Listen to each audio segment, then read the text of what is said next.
Welcome back to our GURPS Hammer campaign. I am Rigil, your GM for tonight's session. This campaign will be utilizing the GURPS rule set, but is set in the Empire of Man, found in the Warhammer Fantasy role-playing setting. In addition to our live streams on Twitch, this and all future sessions will also be available on YouTube and as audio-only podcasts. Links will be found in the descriptions. As with last week, Nosh, who plays Enfys, will be out for this session due to other obligations. Clearly, he does not love us anymore. FX, Clearly. I see you already rolled your secret into the skull. Thank you. Do you have any character business for Christoph? No character business today. Awesome. All right, this is where I'd ask Nosh, but he's not here. Gigerman, do you have any character business for Jorg?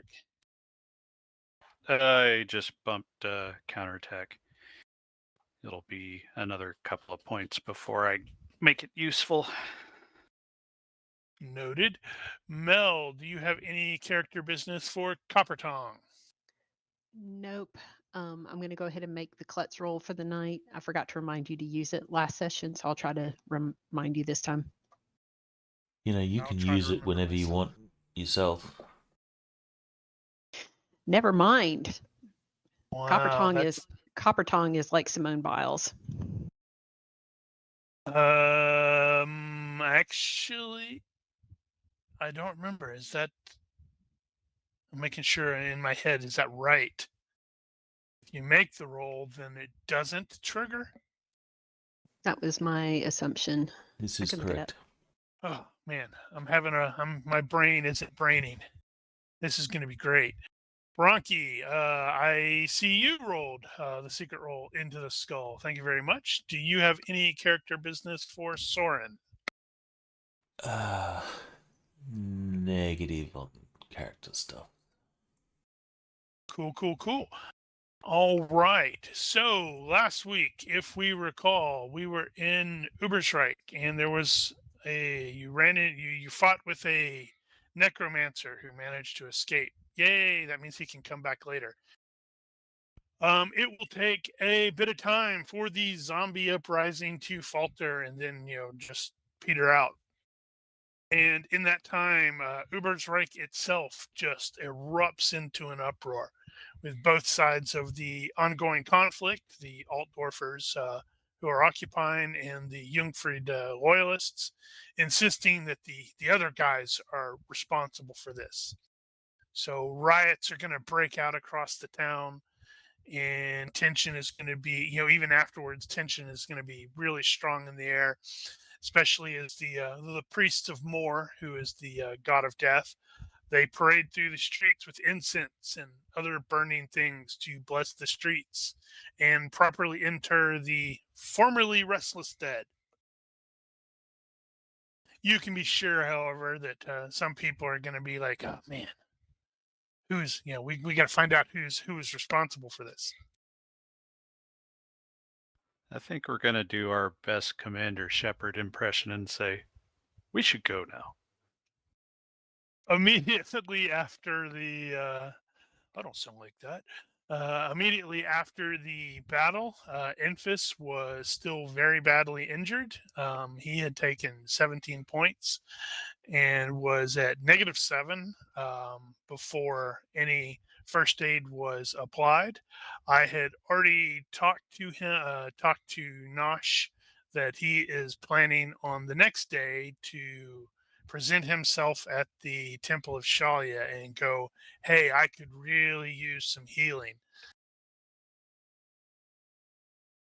I believe Soren was also lightly injured. He was only down like 4 hit points or something like that, but hey,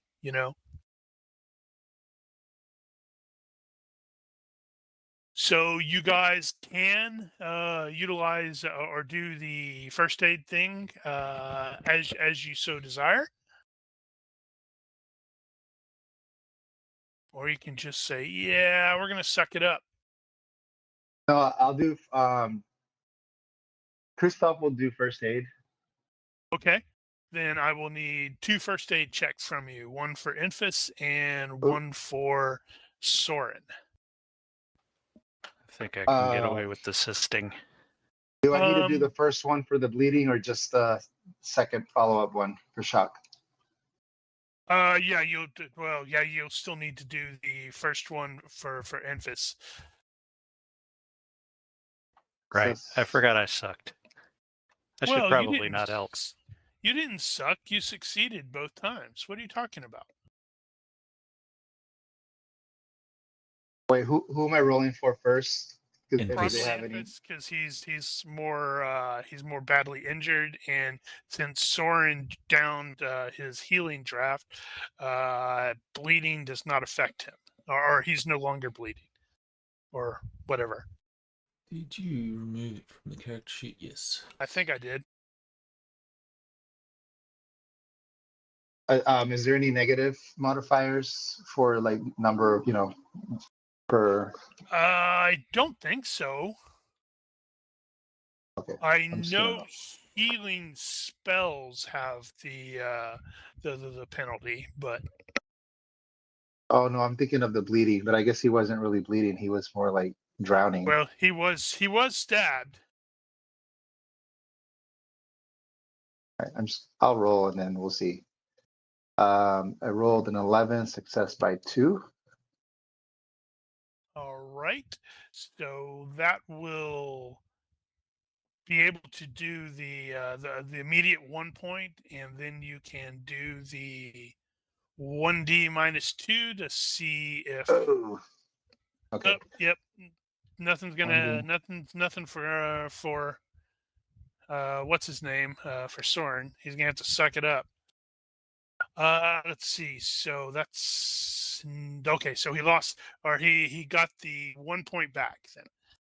Infus did. Yeah, first aid is pretty rough. Pretty rough. This TL. Yep. Need to get a healer. Do we have those healing droughts? Sorry, I think I might have missed. You said something because they popped up on my screen. Soren had one. That doesn't mean you guys can't like go out and try to buy some tomorrow. Okay. So saw you them will be pop up. yeah. So you will be able to. All right. I added some stuff. I remembered. I added some those 2 items in there. Was it the healing draft, and I think it was a potion of recovery that I had found. Okay, so yeah, so you will be able to retreat to your wherever it is that you are staying. Before we go, Yep. so when we first started this whole thing, and I may be remembering wrong, the dude with the rapier that kind of walked in from the upper left area, he was carrying something. Did he keep that with him, or did he drop No, it he somewhere? dropped it on the. He dropped it. It was the box that was the Infus had received and had left in his room.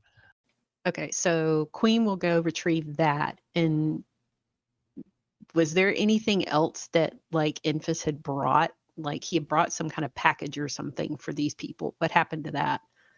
That was the urn, and it fell onto the dock, and it broke open, and that's where the heart was at. And the heart was like, I think Soren had stabbed the heart, even though it was still beating. Okay. Yes. So Queen will, at the very least, before we head back, retrieve the box that the rapier guy was carrying. I can't remember his name. And Infus will probably strongly recommend you just toss that into the river and forget that any of you ever saw it. I mean, you don't want to get blamed for it or get caught with it. Okay. So, well, actually, hang on. I have a strong suspicion I know what she's about to check.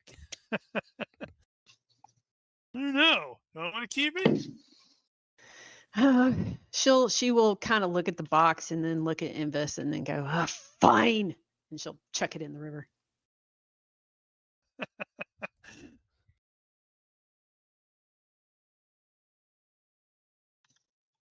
Right. So everybody will be able to retreat to your wherever it is that you are staying. As I stated, there are riots that end up erupting all across the town overnight, and it's like there's quite a number of people that are basically doing the same thing that you guys are pretty much doing, hiding inside the tavern and going nope, nope, nope. It does eventually burn out overnight, and by the morning, there is going to be a fairly persistent rumor that a necromancer was captured by the heroic river wardens when she tried to make a run for it in her boat. Huh. There's all sorts of monstrous and vile paraphernalia in her boat, and she's already been turned over. Then her and that paraphernalia has been turned over to the witch hunters.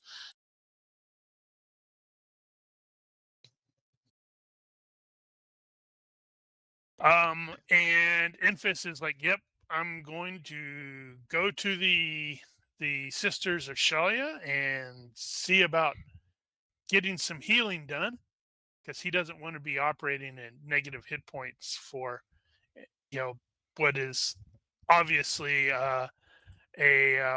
let's get out of town as quickly as we can.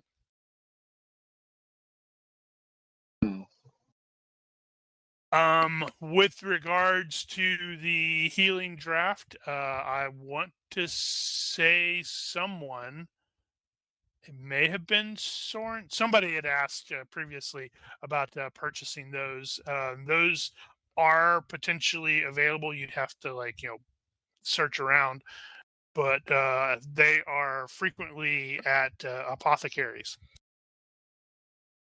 Do we have time to do that? Well, you don't have any. You don't seem to have any, hard and fast plans yet. I thought we were going to be persecuted by, being blamed for the fire. Sounds like that's not happening. Well, I mean, you probably don't want to stay around for very long. That doesn't mean you can't, prepare yourself. If that's the case, I'd like to spend a little bit of money and update my couple arrows that I've missed, that I've used, and a couple of the potions. Let's see, how much were they? Well, it's going to depend on what I just put what the official or the thing is by official. Okay. But they will. It depends on what the merchant's asking for. Okay. Speaking Do I of need to that- make a roll to find them? Let's see. How does that actually work? I think that would be a streetwise to locate, or area knowledge or something like that. Normally, it's normally just an IQ roll. Yeah. To locate them. Yep. I mean, Yeah, there's bonus penalty based on population, yada yada yada, or you can just roll it.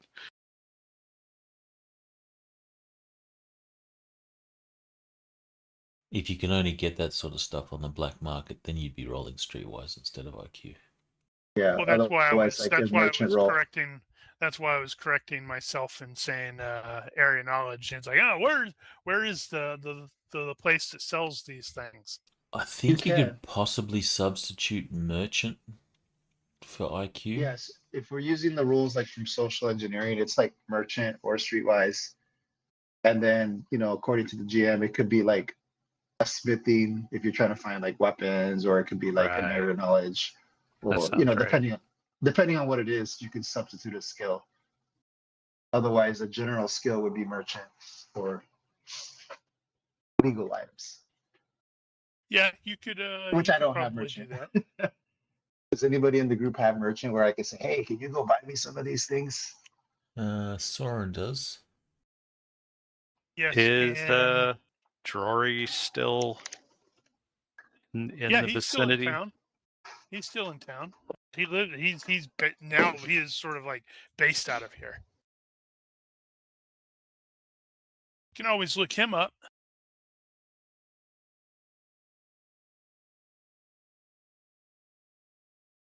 I wanted to check something because Yeah, because merchant is IQ -5. Well, Soren Right, has so- merchant, so yeah, Ronky, you need to also remember, you have compulsive spending, so that means you have a tendency to. This raises it gives you a penalty to merchant skill when you bargain or haggle. ouch.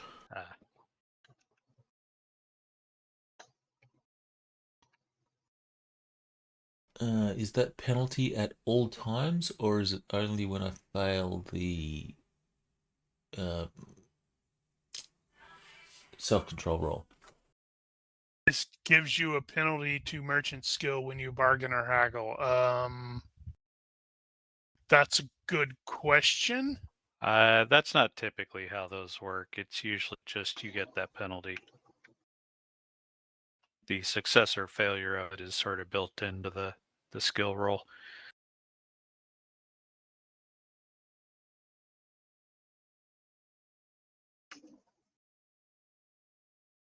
It'll be fine. I mean, it's just money. Did we actually deal with the arrow recovery already? No. No. I was going to say we probably wouldn't hurt to have a note for that. Yeah, is there an official rule for that, for retrieving them? I don't think we had an official one, but I think Ronky was using something in Banestorm. I think it was just a breakage check. Yeah, I Yeah, think I remember reading like 1 out of 6.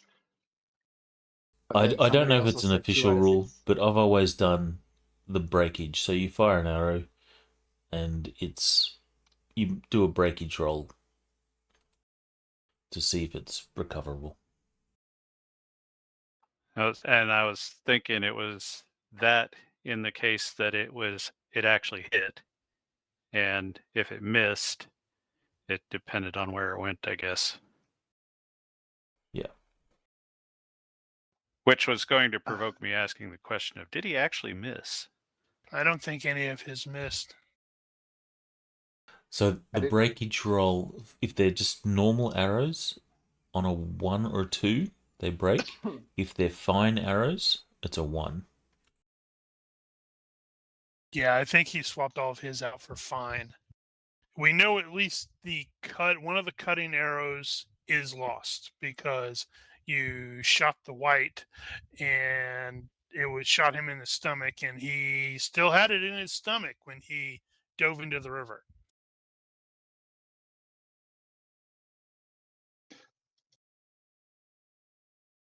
Well, but I think all yours are fine. We're fine, right? Yep, and I don't remember how many I fired, but it wasn't that many. It was probably like 3. How can you not remember how many you fired? You're supposed to I'd have keep to track of that, bro. Now you got the white in the leg as well. Let me look. Did he shoot him twice? Yeah, because he crippled his leg. Oh, right. Did he? I think he shot that one zombie at least once, maybe twice. I shot 1 regular arrow and 3 fine arrows. So You can record your ammo on your character sheet. There's in the That's range what I'm combat tab. I'm looking at my ammo because I created separate rows for each type. Yeah, but that ammo counter doesn't handle different arrow types, though, or ammo types. that's why he Interesting has it. thought. He has it. He has different, or he has multiple versions of it. It's got a broadhead line and a cutting arrow line and a bodkin arrow line. Right, that handles the rate of fire and everything, but that's all coming from the same ammo counter, unless you actually do 2 separate bow. Yeah, he did it as separate bow lines. Looks like. If he shot the, let's see. So if he shot the the white twice. I thought he only shot him once, but then a substance in. If he shot him twice, then 2 of the arrows are lost.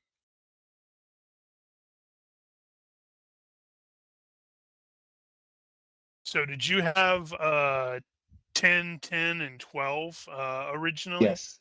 Yeah. Okay, Yep. so in that case, you fired 4 times. So you can roll a breakage for the broadhead, and okay, so that one's not fine. Yeah, the broadhead was, remember, it was like, oh, it's not really doing any damage, and you let Okay. me kind of switch over to the cutting arrows. So yeah, so that's one or 2 that breaks. Okay, so that one was retrievable, and then the cutting arrows look like they were all fine. So you would make 1 check for that and see if you can recover it. I don't remember what game we did it in, but we had a table at some point. It's only going to be one. Oh, One for of all those 3. Yeah, it's only going to be one of those 3 because if you shot the white twice, then Oh, right, he ran away from my arrow. yeah, he dove. Yeah, that bastard stole your arrows. Okay, so I can get 1 arrow back because none of these hit. Yeah, and I guess the 2 that were on him broke in the river. No, wait, they'd have been fine. They would have still, yeah. If you break an arrow, you can still recover the head and make a new arrow using that head.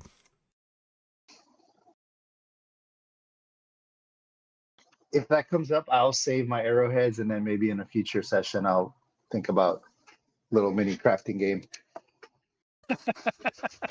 But I guess for this round, it didn't really matter because the other 2 that I didn't get, they were stuck in somebody's body. Yep. So I think I'm good there, other than the potions that I'd like to buy with Ronki, with Soren. All right. So it's merchant to find an apothecary? I guess that's the case. No, there's none to be found. It would be merchant, or if you have probably alchemy. No, there's none in town, dude. Just drop it. Damn you! I already know. I've looked before. What good are you? I do know people, but I know there's none in town. I've already looked. He totally points to this shop that got burned down from last night's fiery but mostly peaceful protests, and he goes, "Yeah, it was there, but it's burned down now." And that totally wasn't what that was. He's like, how am I supposed to keep you guys alive with my lousy TL4 first aid kit, and everybody's getting hurt, and I have no potions? Damn it! I thought you were good at your job. Yeah. I am good at my job. I hear you talking, but it sounds a lot like wah wah wah wah wah. Cut to the 2 of them in prison, and me go here. I'm sure you're wondering how he got here. So Jorg mentioned Drory? Question mark.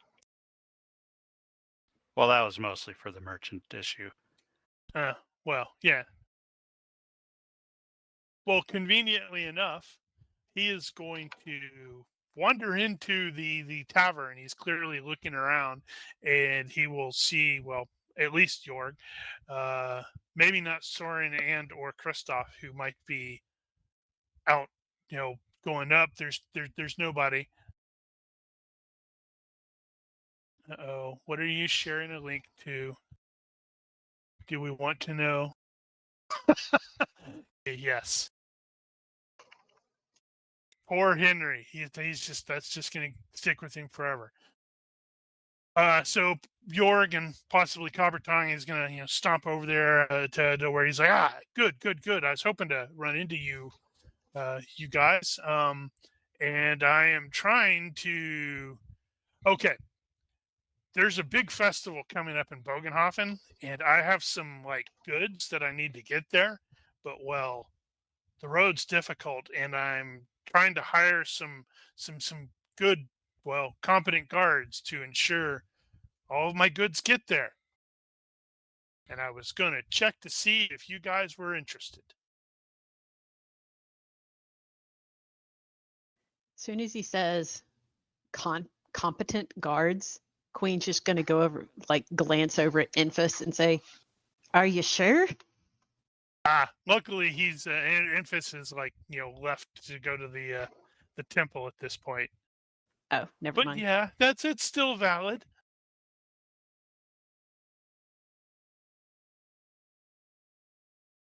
Oh, you worked out new costs for temple healing, right? I did, yes. It's a bit more expensive. It's a shilling per hit point healed. I mean, you don't have to actually pay. It's just everybody goes, that's a dumb idea not to pay, because then, you might piss off, the goddess of healing. And It's like tipping at a restaurant. So you might be healed, but you'll come out with an STD. or you might not be healed. Or maybe you'll be healed and then, no, wait, she wouldn't do diseases because that's all Nurgle. I'm trying to remember where a it was. shilling per hit point. Yep, that's what, like 12 pennies? The money makes it permanent.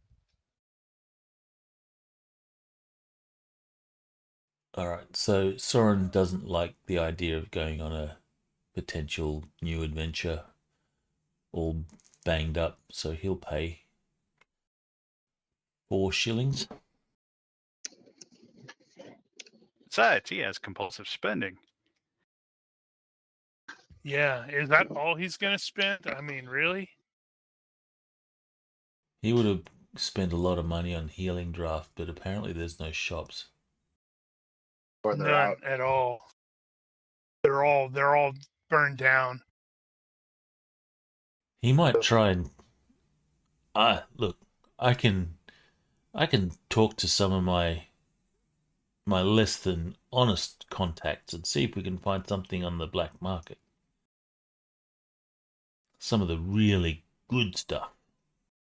Now I'm sort of envisioning him like talking to a dude's like, yeah, I want to buy some of these, the illegal ones, and the guy's like looking at him and looking over his shoulder to where the apothecary stand is. He's like, yeah, I think I can probably do that.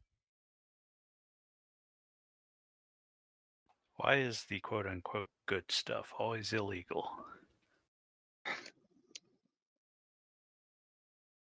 But yes, so Drory is definitely wanting to hire the lot of you. It's like I can pay 2 shillings a day for each of the PCs. I mean, it's only a 6-day trip, and then I can do half now, half once you get there. What happens if you die on the way? Then we don't get paid. He's not going. He's not going. Oh, okay, that's fine then. That's why he has people for that. What were you gonna say, FX? Oh, I'm just thinking more in terms of, navigation and area knowledge and maps. Like, do I know what's the name of the area? It's just a 6-day trip up the road.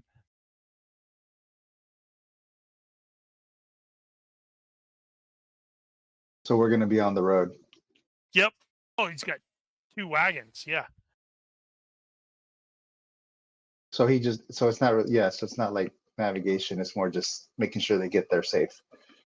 Exactly, because as you can totally tell, there's all sorts of crazy crap that's been happening down here in Ubersreich, and roads are always dangerous. Even a well-traveled road from here from Ubersreich to Bögenhafen.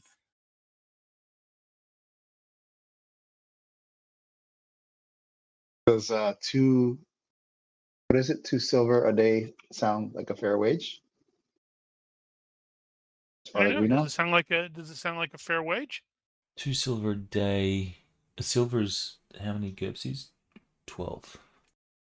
So 2 silver a day, that would be 60 silver, 60 by 12.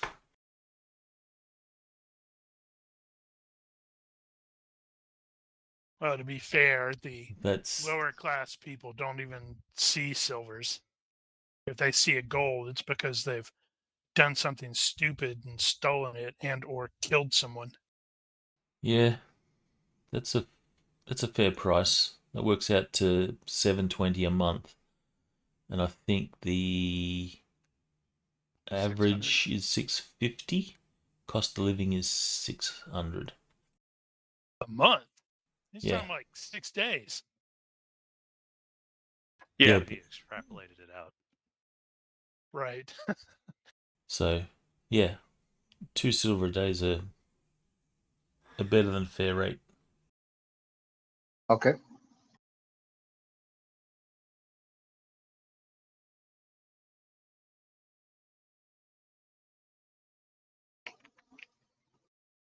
Unless, of course, we need to calculate some danger pay.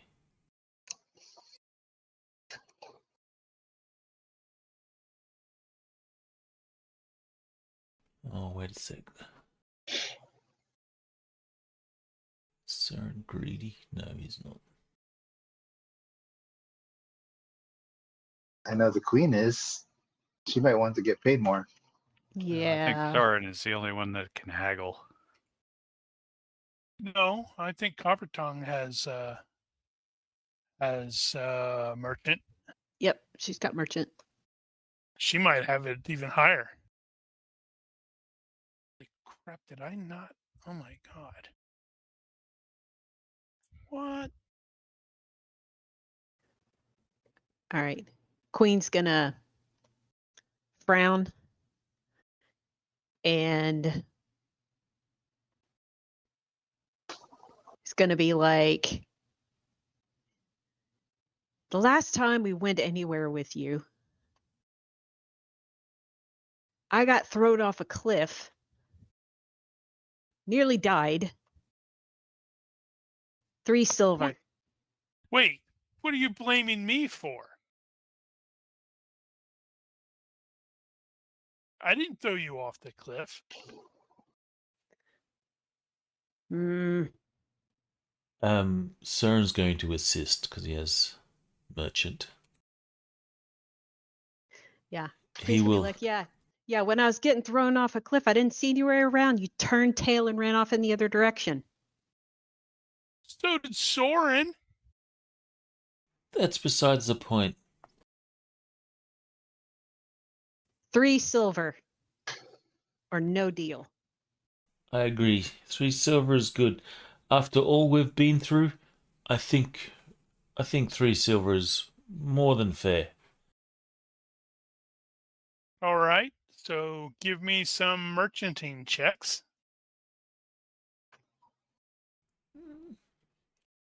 Is that an assist? That's an assist, so you get a +1. Okay, so add 1 to whatever I'm gonna roll. Oh, Yes! critical success. Wow.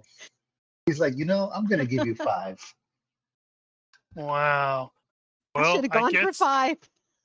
I guess if you were, you'll have some back and forth with him because, well, he's pretty decent merchant himself, but he will ultimately exceed, while complaining, you're killing him here, and only doing this because you guys kept him alive in the mountains. But he will agree to 3 silvers a day with half here, half there. Killing me here. Killing me, Smalls. Okay, He Queen also will really likes that beard. Wink. Soren will turn around. Seeing how quickly he sort of agreed to 3, he'll turn around and he'll go, "We should have asked for 4. Right? Oh, he didn't do it easily. It was one of those where it took a bit, but well. So Queen will also, while we're discussing, she's gonna like kind of lean in and say, now, is everything in this little trip of yours, is it on the up and up, or are we dealing with anything that needs to be, what's the word? Not On the down low, seen. on the It's DL. all up. This is all up and up. Just shipping goods that were purchased by the Steinhagers there in Bögenhafen. Right.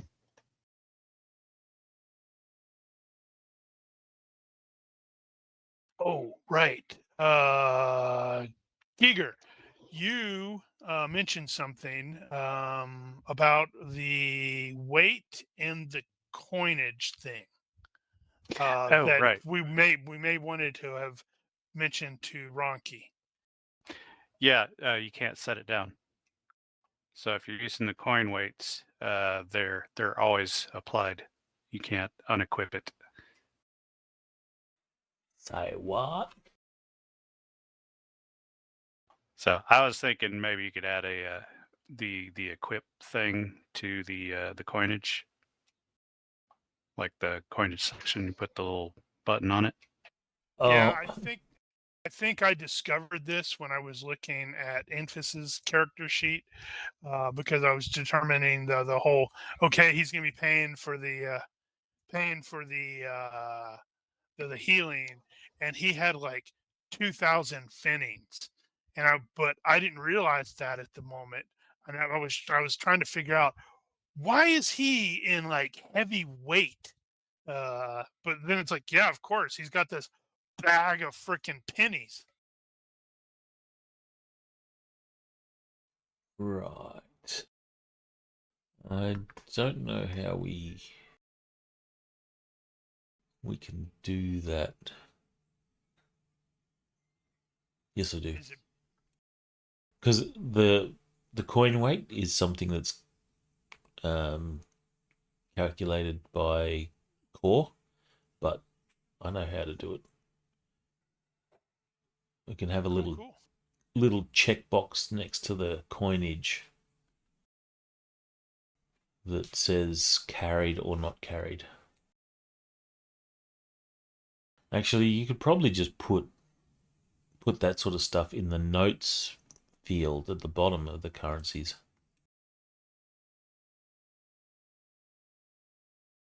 Well, I think the carried, the checkbox would make the perfect sense.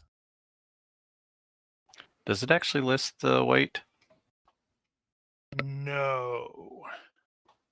It's just occurred to me that you could actually. If you click on, well, I know the GM can click on options and then click on currencies and can set the weight, but I don't know Right, if the but it doesn't PCs show can you ever what the see it. it Agreed. doesn't show Yeah. you what the total is. So what I was just thinking is you could actually add a purse item to the character sheet and actually negate the weight of the coinage. The only thing So is, that would if we work. change any of that and it changes Yeah. in core, then core changes aren't automatically carried over. Yeah, I figured there was gonna be some of that business we'd have to get around. It was just a random thing that occurred to me. Speaking of random rule set things, I noticed on Christos' first aid, he's added the note, 1 minute bandage and all that sort of stuff. It occurred Right. to me, would it be a valuable feature to be able to add a note to a roll so that when you roll, it'll print out a little note as well?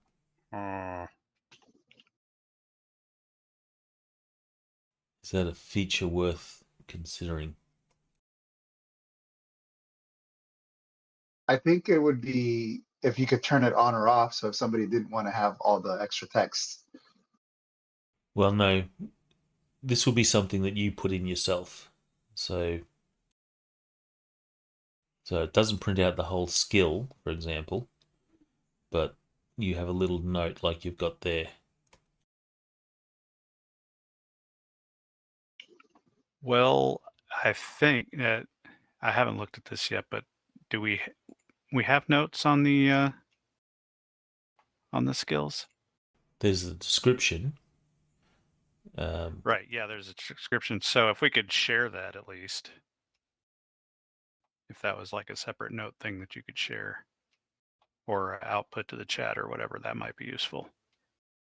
Well, you I can don't know if do. you'd want to do You all could. that. You could output it. I'm just thinking of like a little note that comes up every time you make a skill roll that doesn't require you to do anything. If you've set it up, that is. Yeah, not sure. Something to consider. All right. So, Drory is going to, after being out merchanted, only because of her sexy beard, probably, by Copper Tongue, he will be like, you can go to my shop and I can, assemble the fundage. I've got both of the wagons that are currently outside the town in crap. I don't remember what it's called now. Flesh Markets, I think it's called. I will have to double check. This is the GM saying I will have to double check. Because that's where they keep animals and such like that are like going to be butchered and or sold and stuff like that. That's not the imagery that CERN had when you said flesh market. Yep. Now that's the red light. You're thinking of the red light district, bro. What's a red light? I've only seen lanterns. Yeah, they put a little red thing on there.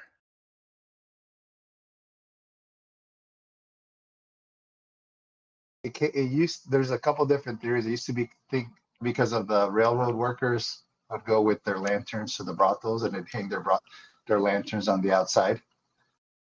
So it became known that way. But they say that it used to be, even before that, the brothels used to put those red lights out there. So, but that's where it came from. I'm Red light totally district. not disturbed at all about the fact that you know that. True or not, I'm going to add that to my head canon because that sounds cool. The only reason I know it is because I'm kind of like in this old Wild West kick right now with like Red Dead Redemption and Deadlands and all that. And I've been reading a lot of, and like Billy the Kid. So I'm learning a lot about the Wild West. The Billy It's the been a Kid while since we series is played pretty good. Deadlands.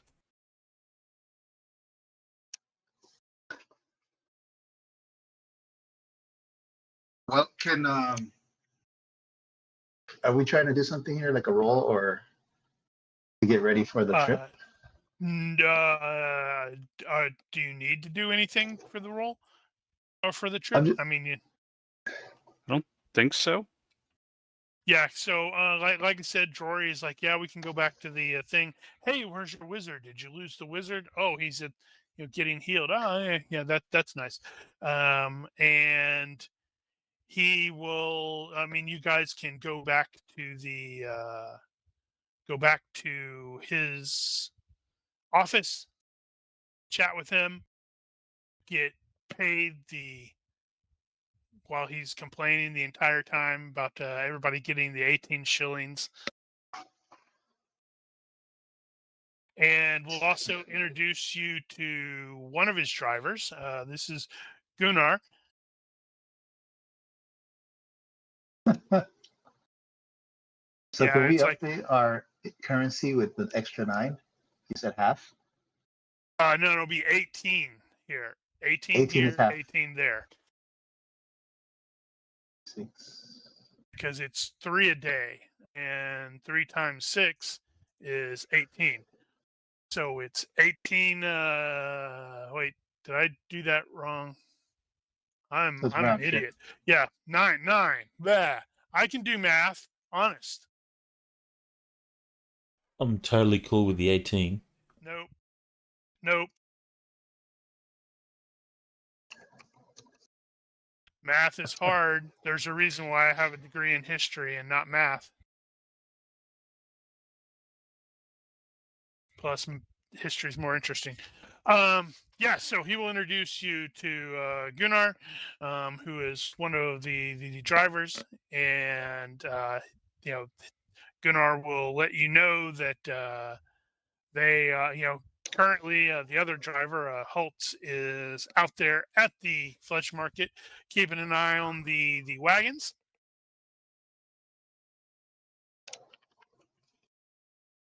And they are planning on actually leaving very, very early in the morning because the route to or north, it's always really, really congested.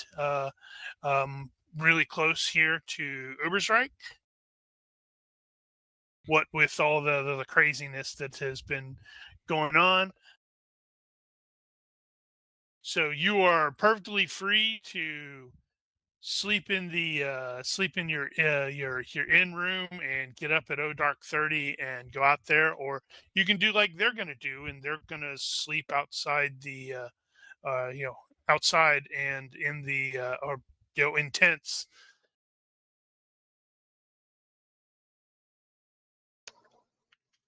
I mean, Christoph doesn't have a problem sleeping in the tents. He's an intense personality. Oh.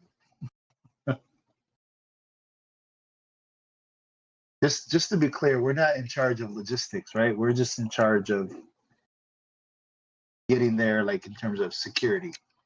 That is correct. How do you mean? I mean, what kind of logistics are you thinking? We don't have to worry about do they have enough food for everybody and water and blah blah They're going blah. to stop at the coaching inns along the way.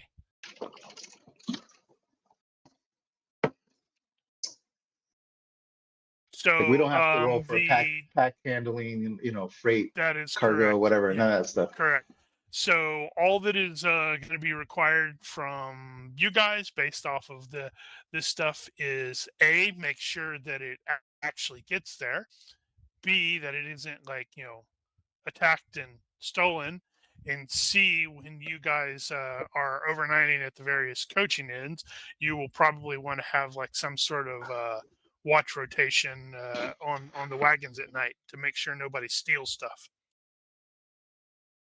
And the GM sort of looks in Soren's direction when he says steal stuff, because the GM knows Soren is a klepto. You mean we don't steal stuff? Now, why would you do that? I mean, Jory's been really good to you.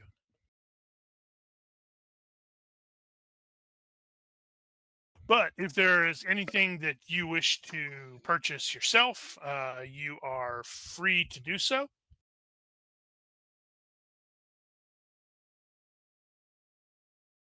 Presuming you can actually find it. I mean, since apparently all the apothecaries burned down. I think for this, Christoph's gonna save his money for now. Right. What about you, Jorg? Are you planning on purchasing anything special, new, whatever, additional? Did I hear that correctly, that we were getting half up front? Yes. You will get 9 shillings now. Wait, is that right? Yeah. 9 shillings now and 9 when you arrive at Bögenhafen. I need to get at least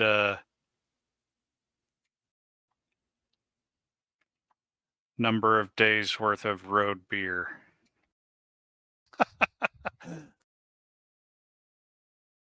Road beer. Or ale, more appropriately.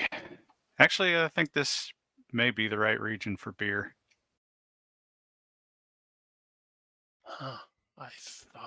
Oh my God, I didn't. Are we going to be supplied with rations? Or do we have to source those ourselves? Part of the the stuff that he's going to cover is the bare minimums, because some of you have probably done some of this before. So when you get to the various ends, the coaching ends, he will or they will pay, the driver, probably either Gunnar or Holtz, will pay for, like, I think it's called pottage, which is basically like, here, have some stew, and will provide, like, you'll be able to sleep in the common room.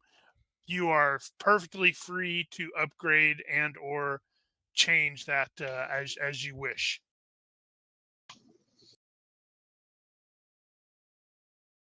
All right. So, CERN in that case is going to get a couple of days of rations, just in case. So, That's what I was doing. was it? It's all liquid, but Liquid rations. Standard rate, 2 coppers per meal, or 2 pennies, I guess, per meal. Is it really that cheap?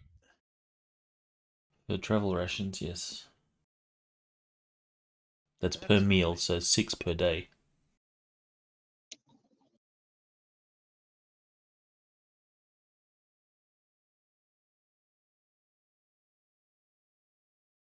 Yeah, sorry, I was looking for something. Yeah, I suppose so. It looks, at Giger, it looks like they have listed a keg as 3 shillings, and empty kegs can be refilled for 18 penny. That's like capacity, 3 gallons. I have that's no probably idea. good for at least 3 days of road beer. Well, plus you're going to places, and you can, say, hey, Yeah, I need this refilled, please. I can top off. That's my fuel tank.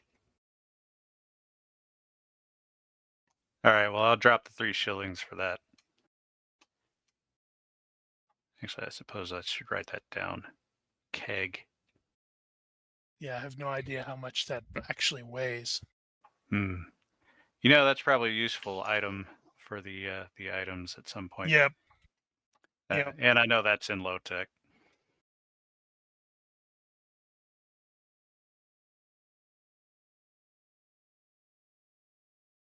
Keg is in low tech. Yeah, they have containers. All right, so I made a note, and I will look to add that in for next week. What about Copper Tongue? Is she purchasing anything, doing anything special, etc., etc.? No, she will go ahead and do the same thing, pick up a couple of rations. So how many is it? 2 per? That was the last I heard. 2 or was per it more? meal. Okay, so she'll pick up a couple of those, and she will actually go ahead and pack up her stuff and go sleep with the wagons, and not stay in the inn. Cool. So Enfys will eventually come meandering back. Looks much better. Finds out what we're doing, and he's like, okay. Gather his stuff, and he probably kind of wants to make sure he's not in town as much as possible. What with that name shenanigans, and apparently they snatched the necromancer lady. If she's actually the necromancer, probably not.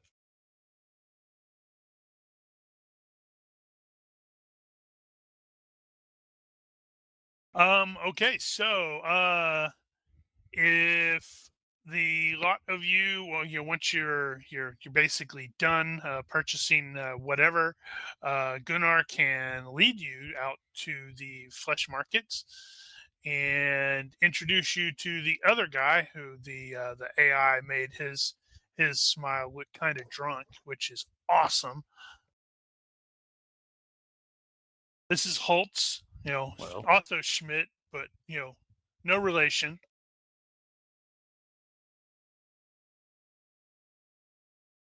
And yeah, so the flesh market is the apparent for those of you who are more from the area are going to be aware that there's like a local bylaw that prohibits stone buildings within the bow shot of the walls. So there's a lot of like crappy wooden buildings out here, and you have stakes, pins, and alongside pitches for tents and wagons. You got all sorts of animals out here: pigs, cows, sheep, etc.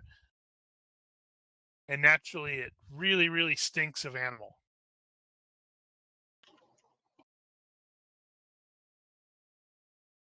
And as stated, Gunnar will, when he leads you, you can see the two wagons, and they are the big, like almost covered wagons, and they are definitely full of boxes and stuff like that. They have some tents that they will be sleeping in. Not the tent, not the wagons. The two drivers. They seem very happy, and friendly, simply based off of the images. Maybe a little inebriated, possibly. You will learn that it is a 6-day or 6-stage trip, with the planned route generally being about 30 miles a day. There is enough space still left on there that the PCs are not going to have to walk, but it is a little cramped. So generally, they drive for a couple hours and then stop and stretch and recover, and then drive for a couple more hours and repeat. The route is fairly easy. They are going to the first place they're going to is the village of Geissbach, which is actually nowhere near 30 miles away. It's actually relatively close, but they're presuming Holtz, who seems to be more of the one who's in charge, is like, yeah, they're gonna stop there overnight, make sure everything, because inevitably something bad is going to happen before then, like lose a wheel or break a wheel, or one of the horses get spooked or something like that. So they're going to say stop at Geissbach and go to the Halfway House Inn. And after that, the next day, it is to the small town of Ort, which has a pretty decent inn there, the Five Oaks. From there, on the third day is on to the Luitpold Inn, which is actually by itself, although it's kind of close to Castle Drachenfalls, so that can be a problem. Then the fourth day is on to the town of Strabwald, where they're gonna overnight there.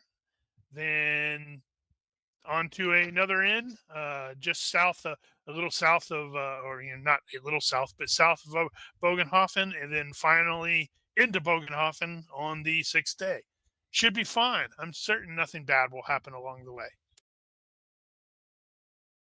Christoph wants to do just his weather sense every day, just to get an idea of the weather. Okay. Let's see. Is that something that says needs to be done in the box? I don't know. Let me look. I don't think so. Any like information type stuff is typically hidden if you want to play it that way. Yeah, this So is kind of a different situation though, because the end result is pretty obvious. When you wish to predict the weather, the GM rolls against your skill and secret. Or that. Each skill roll predicts the weather for one day. If one day's roll fails, subsequent ones can't succeed. For instance, a 3-day forecast would require 3 skill rolls. The first for tomorrow, second for the next day. That's interesting. Let's see. Yes. So I guess give me 6 weather sense rolls in the box. holy crap. Well, you're trying to predict Is it it out of unless you're just like, I wonder what tomorrow is going to be like. that's all I was thinking. Okay. Because I don't, does it get harder to try to predict it more in the future? Yeah, it does. I'm like, yeah, there's no penalty. I literally had just saw scrolled down and saw the modifier. Time is a factor, major factor. There's no penalty to predict tomorrow's weather, but you have a -1 for 2 days, -2 for 3 days, -4 for 4 days, -6 for 5 days, and an additional Yeah. -2 for each further day. So he's just like, hey, I just want to know for tomorrow at this point. Or, for the current day. Right. And I completely forgot to double check something. And he'll roll every day. Where the hell is the first day? Can I make that a standard operating procedure in terms of if you're ever going to make the weather a factor for that day, give me the chance to roll, or we can assume that I would have rolled that morning or the night before in order to prepare for the weather? Or I'll try to remember, but just in general, it's just something that he does as part of his training to be a ranger and outdoorsman and all that. SOP thing, but that is, I don't remember what that is. That may be just like a perk or something like that. I have to look.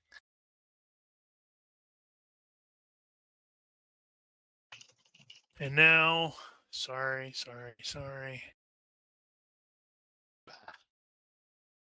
I don't remember when the frickin' first day of spring is in the Warhammer world.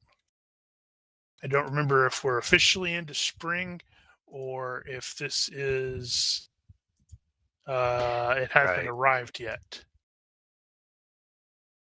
So I need to open this and scroll down into stuffs.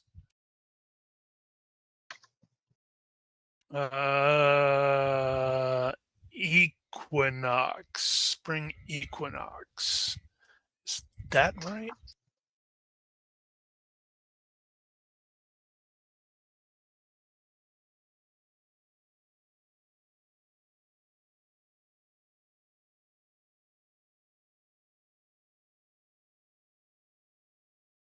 Right.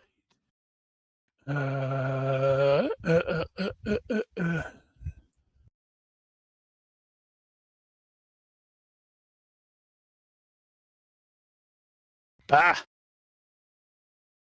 Sorry, didn't mean to complicate it here. no, it's not your fault. Ah, there we go. That's what I was looking for. Yes, so spring has actually started. Okay, so we're like 2 weeks into spring, it looks like. So it'll probably still be kind of cool. You may have some rain.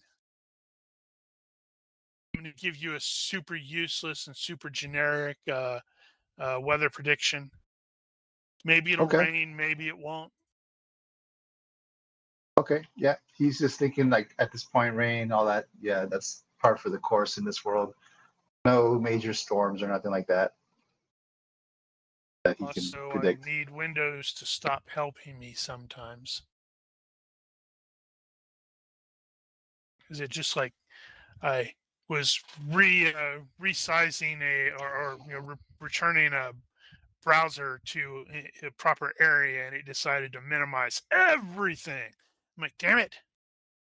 Stop helping.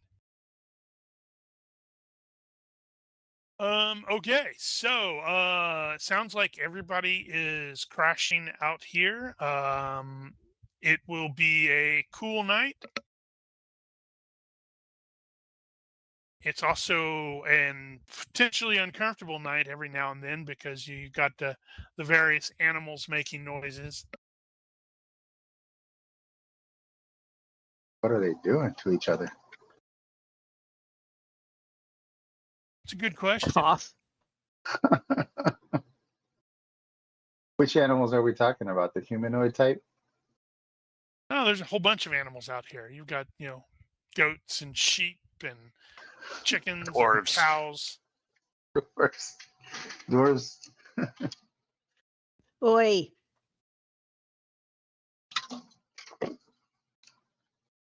And it is really early in the morning when Gunnar and Holtz finally crawl out of their tent and start, getting a bit mobile and, with lots of grumbling and all that jazz.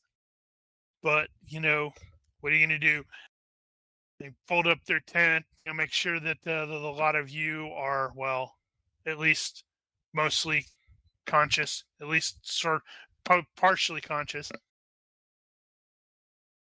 Gonna hook up the horses to the wagons and then do like double check where they're doing the make sure that everything's secured and packed and all that jazz. Okay. And then we'll invite you guys to split yourselves up. However, so because you probably don't want to put everybody on one. Well, actually, you can't put everybody on one wagon. And then they will, after double checking and all that jazz and getting you on there, they will finally set out. As they said would be the case, you are going to find a large number of pedestrians and other coaches and other wagons and such like that are making their way out of Ubersreich and heading north. And this is probably not a big surprise to at least Jorg and Soren, who are from Bögenhafen, because they are aware that it is a very big trading town. And they do not neither Holtz nor Gunnar make particularly good time there for quite a while because, well, it's just way too many people in the way, and it's like congestion. It's almost like driving through a crappy city with some rush hour traffic.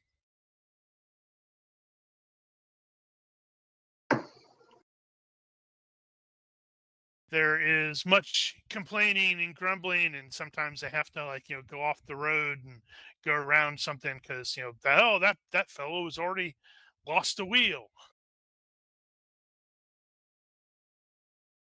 And about an hour and a half after they finally get clear of the congestion, and it is probably almost noon by this point. So you have already had at least one stop where you stopped and they checked the horses, they let the horses recover, they snacked on whatever it was they're going to snack on. And so it's like about noonish. And so those of you who are in the front wagon and sort of actually I don't know who all that is, but doesn't matter. You will hear Gunnar will suddenly react with a startled yell, and the wagon itself is going to veer sharply, and he's going to shout, "Goblins!" And he sounds more surprised than scared. But directly ahead of you, a fairly large group of goblins look like they have emerged from the forest to the east and are crossing the road ahead.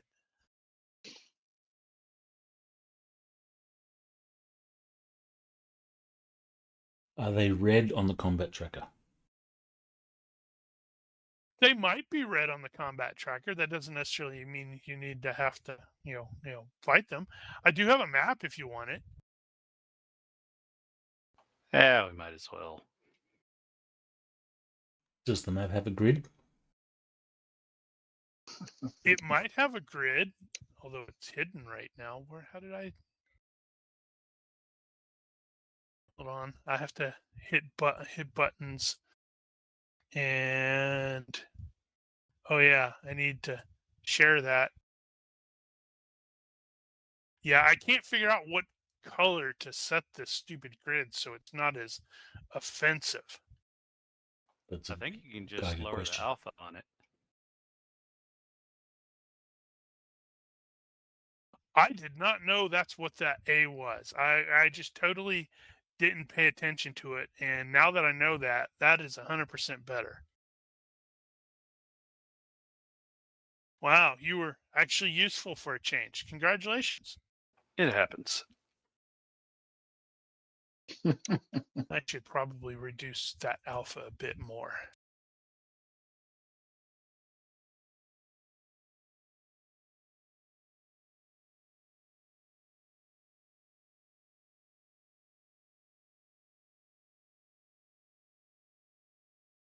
That's probably good. Right. Yep. So I just threw a bunch of PCs onto the. Okay, you're not going to have. Do I have all the PCs on there? Yeah. So I just threw PCs randomly onto the wagons. I don't know if that's what you wanted to, put them at. You could probably like split them up in other ways. So with regards to the goblins, there are 10 of them. A group of 4 have definitely, a group of 5 have definitely oriented in the direction of the wagon, and they're definitely got their spears sort of aimed in your direction. They're not necessarily attacking as of yet. The other ones are carrying like stacks of wood, and one of them is actually got a big drum that he was musical instrument drum that he was probably using. There is at least one of them that looks like he's probably the nominal leader, because he's actually wearing something like vaguely like armor. It's not made of any material that you recognize. It almost it's like this shiny black material. Almost looks like maybe a chitin of some sort.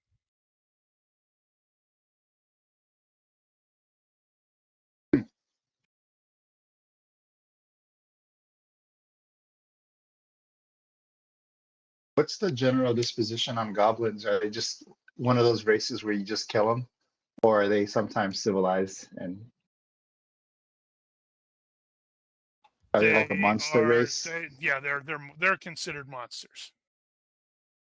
They are part of the whole Greenskin thing. So it's like goblins, orcs, snotlings, stuff like that. They're just like, yep, we hate them because every now and then they're going to start what they call a wah, which is basically like a semi-crusade, and attack and loot and pillage, and humans hate them. Dwarves hate them too. Yeah, I'm checking Queen to see if she's just going to go ahead and just hop off the wagon and charge. Oh, and that's true. There's at least 2 PCs, I think, that have intolerance towards greenskins. Yeah, Well, that's kind of what I was thinking. and if they're considered a monster race, Kristoff would have had his bow and arrow knocked and ready, as you know. He'll take aim and fire as soon as he's within a close enough range. Well, depends how many there are. I forgot. Did you say that?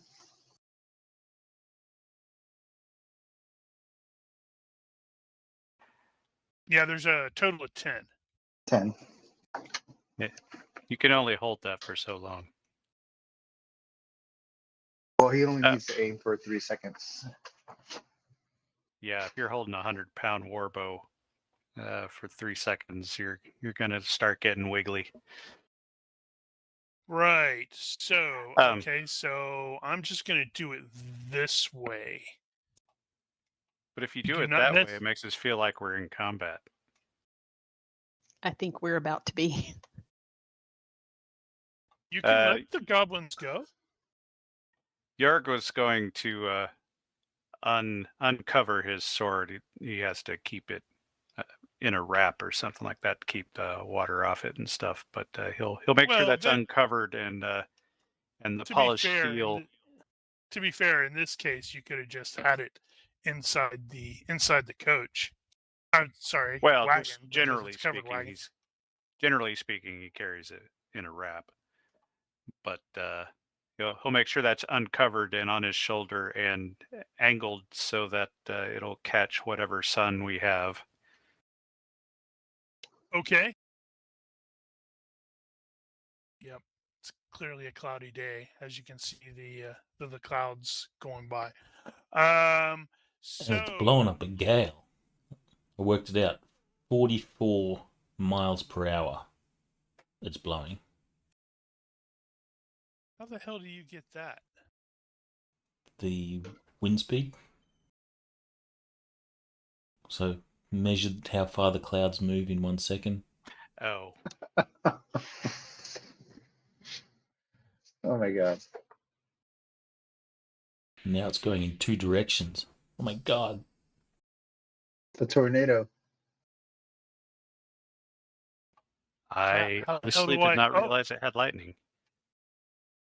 okay. I was like, wait, why is it doing that? Like, oh, okay. I didn't realize that as soon as you add an FX type, it adds a new layer.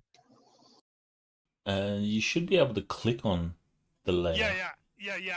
I know, but I was like, I had this one, which was the original one, and I was not paying attention. I was like trying to change the speed, and so I accidentally added another layer, and I'm like, oh, that's why it's moving so fast.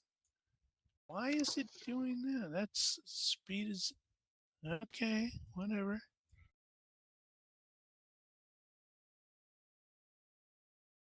I don't understand why it's working the way it's working. Doesn't matter. I'm gonna get rid of it. Right. So the lead, you're the goblin that's wearing the black armor is like, shifting, or it's like, or basically or gesturing to some of his party, and like, pointing towards the north, while you see the guys in the on the carrying sorry, let's start over. He barks some orders in goblin, whatever the goblin tongue is, and gestures, and the goblins that are at the back that are carrying the stacks of wood will continue heading in a sort of northerly direction, while the others are just like standing there with their weapons, waiting to see if you're gonna attack or whatnot. But he is not initially making any hostile moves other than, just being here. What's the legal situation with Greenskins? Are they They're allowed to be enemies here? no. They are definitely not allowed to be here. You cannot have a civilized greenskin. They are monstrous barbarians. I mean, even the bloody knife ears don't like them. And well, granted, the elves don't like anybody, but that's not the point. Okay. So standard practice would be to drive them off. Yep. If they were seen. Yep. What? Okay, so Christoph is aiming. Who is he aiming at? As he draws his bow. So you're going to have to probably also hop off the thing, because you guys are going to have been on. I mean, it's not like it's difficult.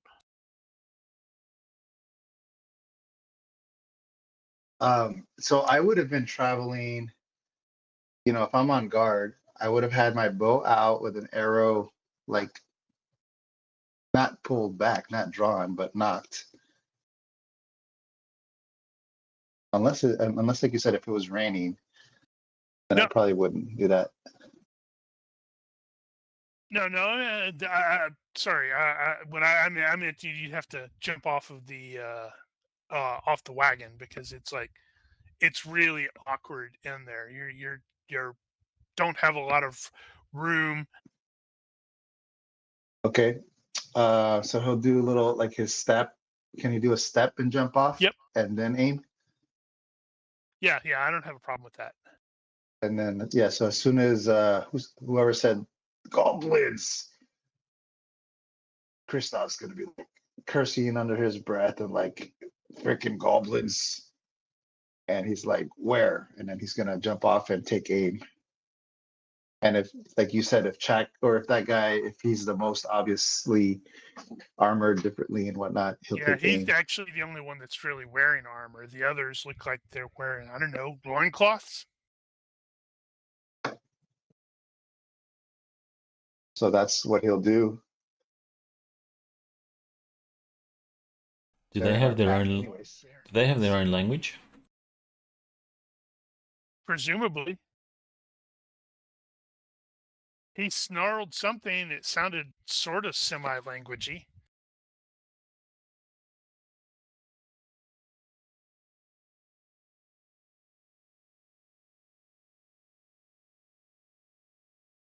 So what is Soren doing? He will stay on the wagon for now, just in case it looks like we're going to run away. He would like to run away on a wagon and not on his feet. Well, to be fair, these wagons don't exactly move very fast. Not when they're chock full of goods and stuff.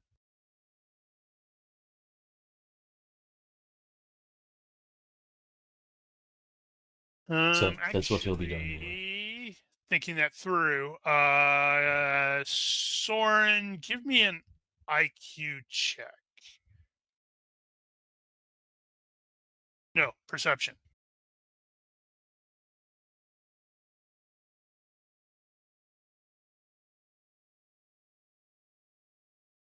All right, success by 0. So he is going to have just noticed that when Gunnar, pulled on the horses, the wheel here is in something of a rut. So it may be difficult to initially get this or not difficult, but this particular wagon is going to take some extra effort to get it going. Doesn't mean he can't cause it to speed out or to burn out, but he might break the wheel too. All right, well, Soren will sort of stand up. He will mimic Jorg's telegraphing of the weapon. So he'll sort of pull his... He doesn't have a cloak, but he'll stand there and make sure that they see his weapon. He'll rest his hand on the hilt of his weapon and try and look very confident so that these guys decide, no, it's not worth it. And then Copper Tongue's going to go, rah!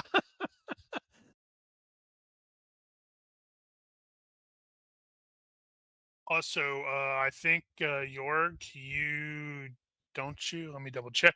Yeah, you have intolerance greenskins, don't forget. Mm-hmm.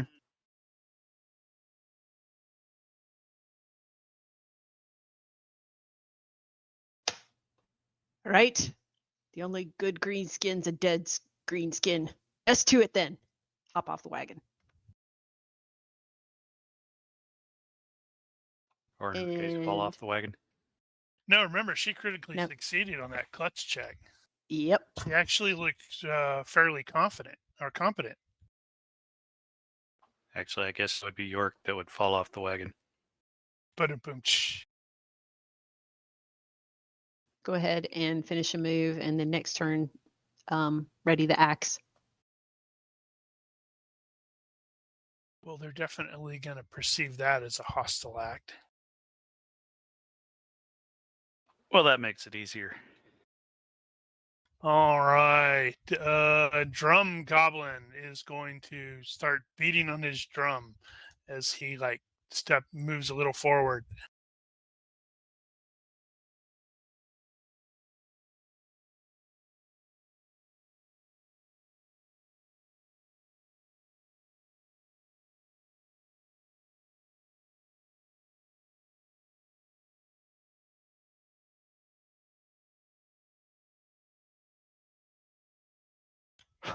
On observing several of the characters being kind of, definitely breaking out the weapons, the goblins up here are gonna move forward into holding their weapon, their shield, or not shields, their spears at the ready, almost in a sort of semi-defensive manner. Infus is gonna jump down, and then the GM is gonna look at his character sheet and see what his he has impulsive. I think he's going to fail his impulsive check and start casting a spell. And they get shot in the face. That would be funny. Christoph, kill him. Gunnar is looking around like, oh crap, oh crap. No, he's not. He's smiling. He's happy. Look at him. Yeah, he's got a little too much alcohol in him. Holtz is going to be looking at back at York and doing the, so are we doing this? And I completely forgot to mark the horses to skip because the horses are going to do what the horses are supposed to do, although they don't seem to appreciate the smell.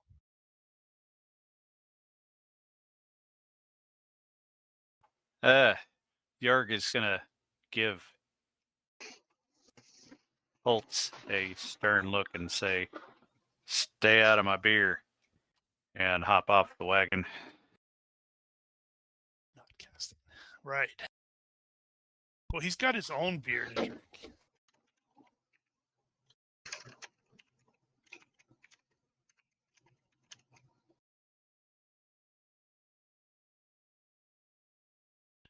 The leader chitters away in his weird sounding language thing.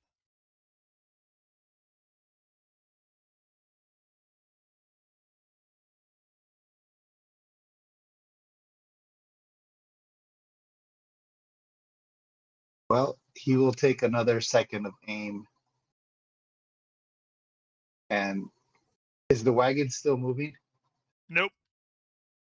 Gunnar hauled the reins in, and it sort of swerved, and one of the wheels is in a big rut. Oh, right. Yeah, sorry.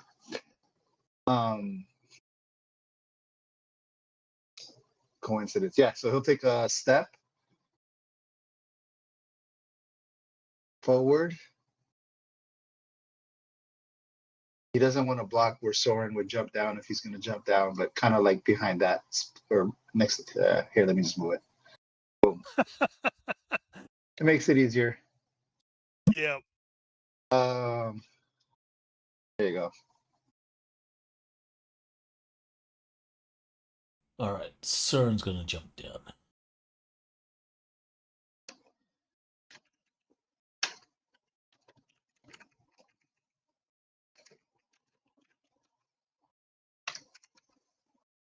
And I guess he'll draw his weapon. Yep, readying the axe this round.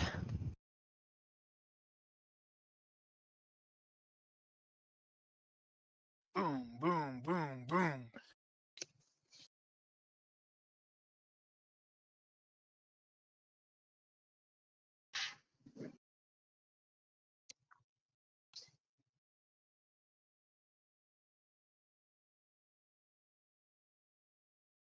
So the goblins up here start like hooting and hollering and yelling at you. That's very clearly doing the they're trying to establish dominance. That's the ticket, or They do scare a you goblin away. haka. That would be funny because they're SM -1.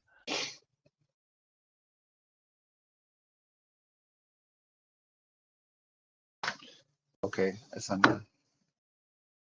Enfys accidentally blasts himself into next week. Nope, I changed what he was doing, and I was like, oh wait, why would he start casting? He needs to get closer, so he moved up. He may start doing that next round. Gunnar is going to be going, okay, we're doing the thing. So he is going to extract his blunderbuss from where it is secured. But blunderbuss. And Holtz is going to sip from Jorg's beer. No, wait, Jorg is right there. Jorg can see that. He's going to retrieve his blunderbuss. Although he's kind of too close to actually use it. Let's see. We haven't broken out into a run yet. I believe I'm just going to be moving for the time being at a mostly leisurely pace and yell out toward the Greenskins that you are not welcome in the Empire. Please disperse. So formal. Crap. Special note before I go any further, PCs are going to be down a little bit of fatigue simply because you've been sitting on these staggeringly uncomfortable wagons that have been shaking and bouncing and such like that. So it's going to depend on what your encumbrance level is. If you are at no encumbrance, you are only down 1 fatigue point. If you're at light encumbrance, you're down 2, medium is down 3, and heavy is down 4.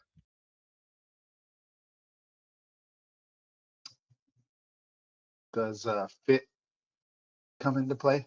No, that's for recovering in this case. Okay. So this is just, it's really uncomfortable. You've been like, dang it.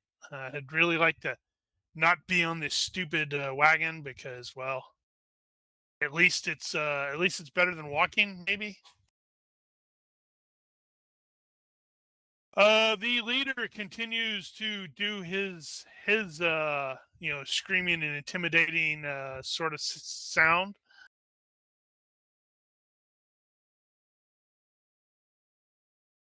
I know Christoph will, like, as he's aiming, he's like, you know what this idiot is jabbering about, as he lets loose an arrow.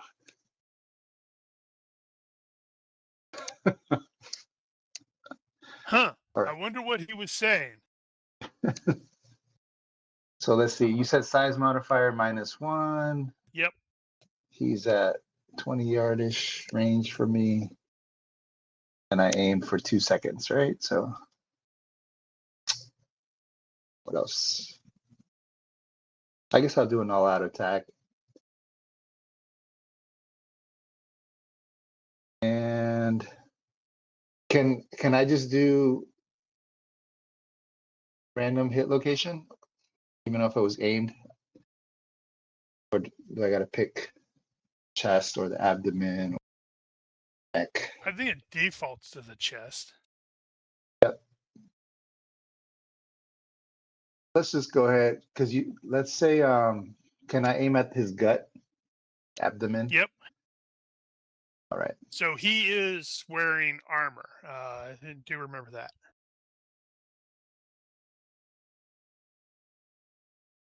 He's just gonna go for the chest, so I'm rolling. Let's Okay. see. What kind of arrow are you using? I've got my broadhead arrows would be my standard ones. So he would have had a impaling. Get his Could have junk been. arrows out of the way first.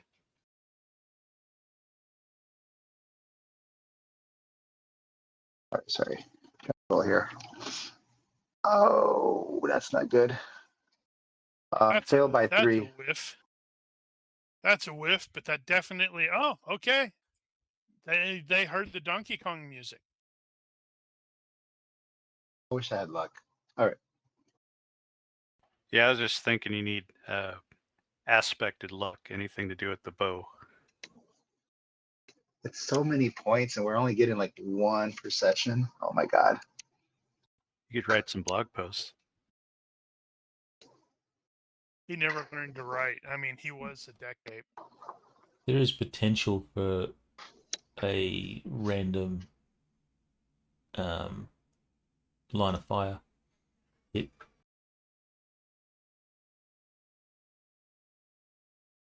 I've got like three targets or 1. The drum goblin. Yeah, that'd be that hilarious. would be funny. That would be funny.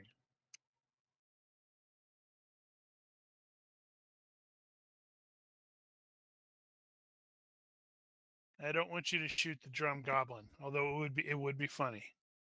It would almost seem like it was intended that way. I meant to do I'm that. tired of those. I hate drums.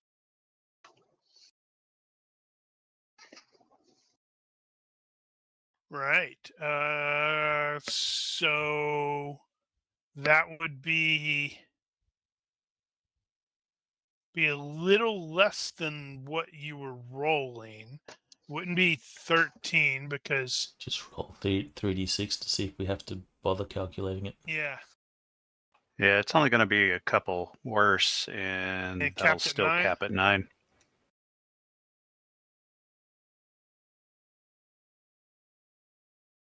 close, no cigar. Damn it. Well, it may have come close to it. He may have skipped a beat. He may have skipped a beat and jumped. All right, Soren, what are you doing? All right, so Soren's going to get really weird. He has his sword out. He's going to crouch, get on all fours, and then he's going to howl, sort of like a wolf or a crazy man, and then he's going to charge forward, screaming and yelling like he's, some psycho. He's trying to, make these guys freak out. Like, what the fuck's wrong with him? I think Gunnar's going to freak out. He may just shoot you in the back with his blunderbuss just to be safe. Should the horses bolt with, because he was right next to the horses when he did that. Who was it that was making a fuss about the wolf meat? Yeah. Infus? Was it Infus? No, it was Soren. Soren. So he's going to just look crazy. I guess this would be acting. So acting defaults to IQ -4? Or is it 5? I don't know. Let's see if it matters. I think it's 5. Well, He'll IQ succeed. -5, performance -2, or public speaking -5. Remember, we've got all these on the character abilities thing. So succeed by 5, so he'll pull it off. And I think you get a +2 if your IQ is higher than them. Okay. Well, that's to convince him so- you're a werewolf. Well, you've convinced them that you're crazy. Well, that's the Or intention. that. +1 for every point of IQ you have over the person you're trying to fool. So IQ 12. Wow. I thought that was just like, okay, that's interesting.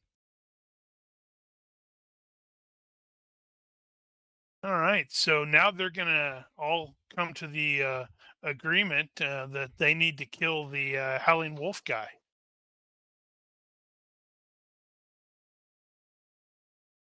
It may not have been what you were going for.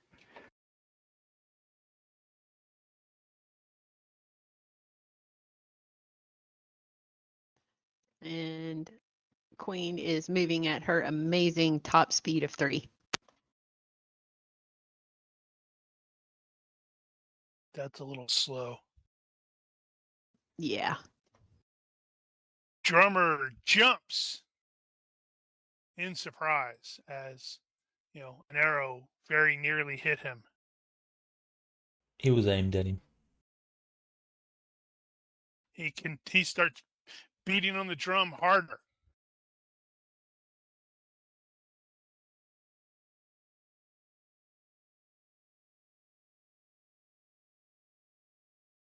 Right. So at the boss's shout, these goblins are setting their spears. Well, they're not like setting them for charge or anything, but they are looking at that crazy person and, prepping to stab him to death.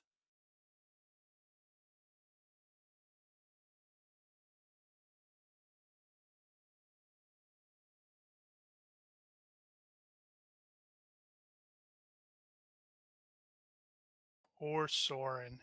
He died because he charged a bunch of goblins like a crazy person.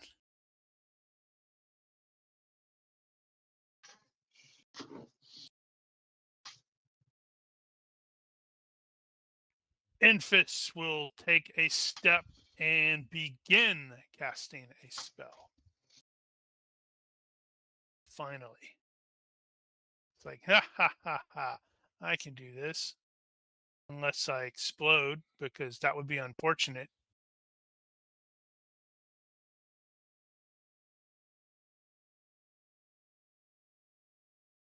And yes. Gunnar is going to stay on the wagon, and Holtz is going to stay on the. Oh wait, they're probably still in the process of preparing their blunderbuss because they had to extract it. Blunderbusses. Blunderbuss Okay. eye. Uh-oh. It sounds like Soren has gone mad. Apparently, all that wolf meat. Yeah, Yergit's gonna break into a trot here and look over sideways at Soren and wondering what the hell's going on with him.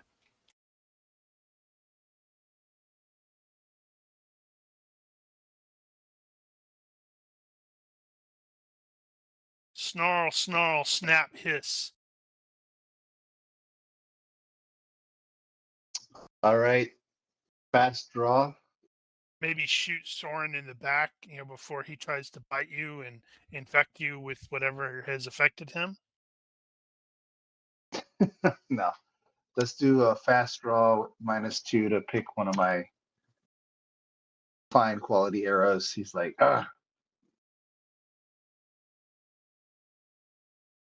don't drop it.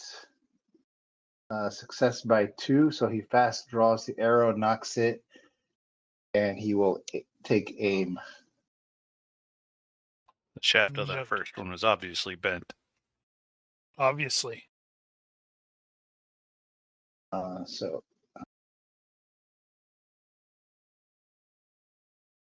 my aim. Do these goblins appear to have been phased at all? Well, you definitely got all of them to focus on you.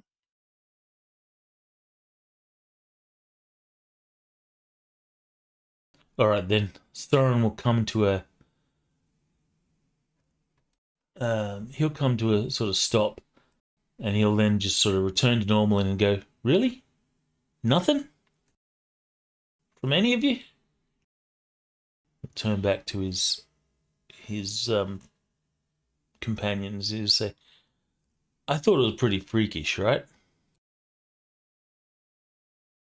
And he'll just wait.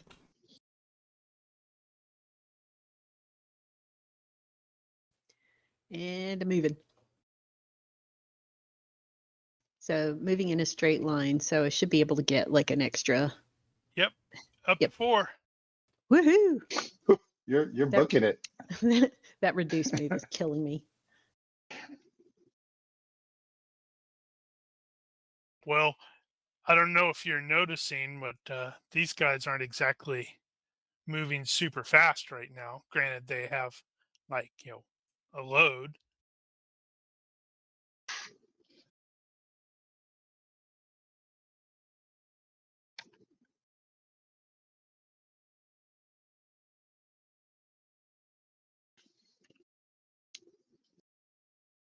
All right, these spear guys are going to advance a couple hexes, and while keeping it mostly focused on Soren, because they think he may be infected with something, and they're just looking out for everybody. Also, there's a dwarf charging.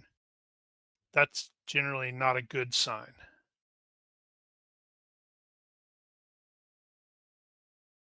Cast a second round. He wants to explode somebody.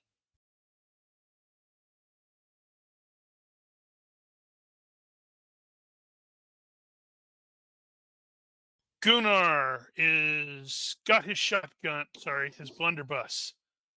Holtz has his blunderbuss and now is considering taking a sip from Jorg's spear. He'll never know. Suppose I should probably speed up a bit. Shouldn't be too hard to catch up to Copper. Well, I don't know. I'm totally thinking, that'll work. The two of you will hit the battlefield at the same time.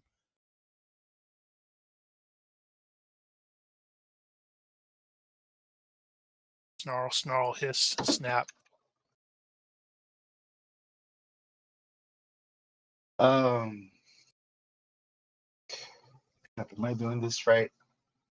My rate of fire on this thing. Are you shooting at the same guy? Because you're going to be shooting through Soren's hex. He ran out in front of you. I'm telling you, you should just shoot him. He's clearly infected with something.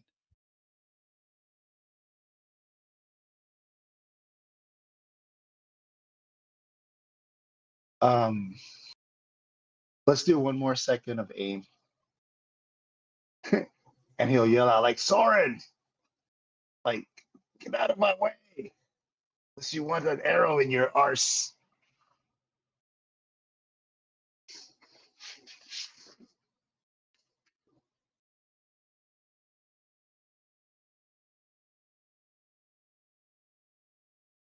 And then he gets in the way of the wizard. He's about to cast an explosive fireball or a fireball.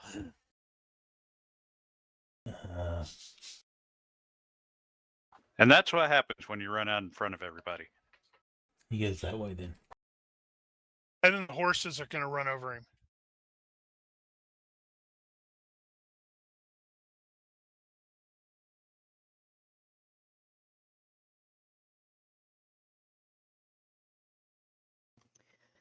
Charging in. Boom, boom, boom, boom, They got to get that wood. Wherever it is they're taking the wood. Into the woods. All right. Let's see. So that guy's going to move. Keeping an eye there. That guy is going to move. Keeping an eye on him. Thinking, I'm 8 yards away. That's plenty of distance. This guy is going to shift. Oh, no, it's a dwarf. We hate dwarfs. Let's see. So he's going to go shift a little bit there. That guy is going to also go. Dwarfs is. Wait, why are they suddenly talking like Smeagol? Okay, so he's had 2 rounds. He steps. Does that give me enough? What is that range? That range is probably still not great. Oof, that's still -5.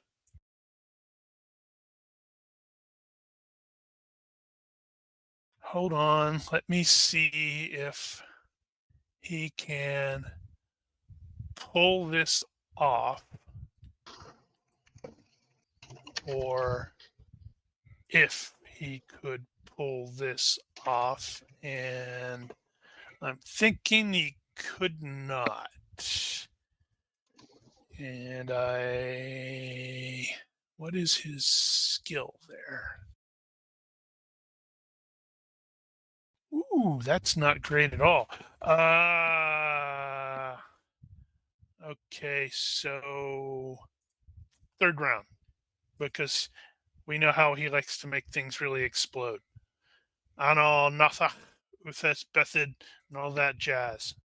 No, he likes to wait till most of them are already dead.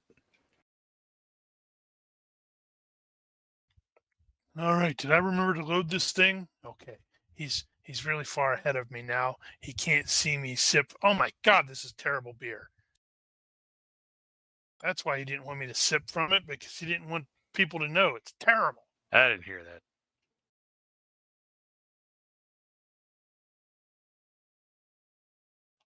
All right, I gotta catch up. She's not gonna wait.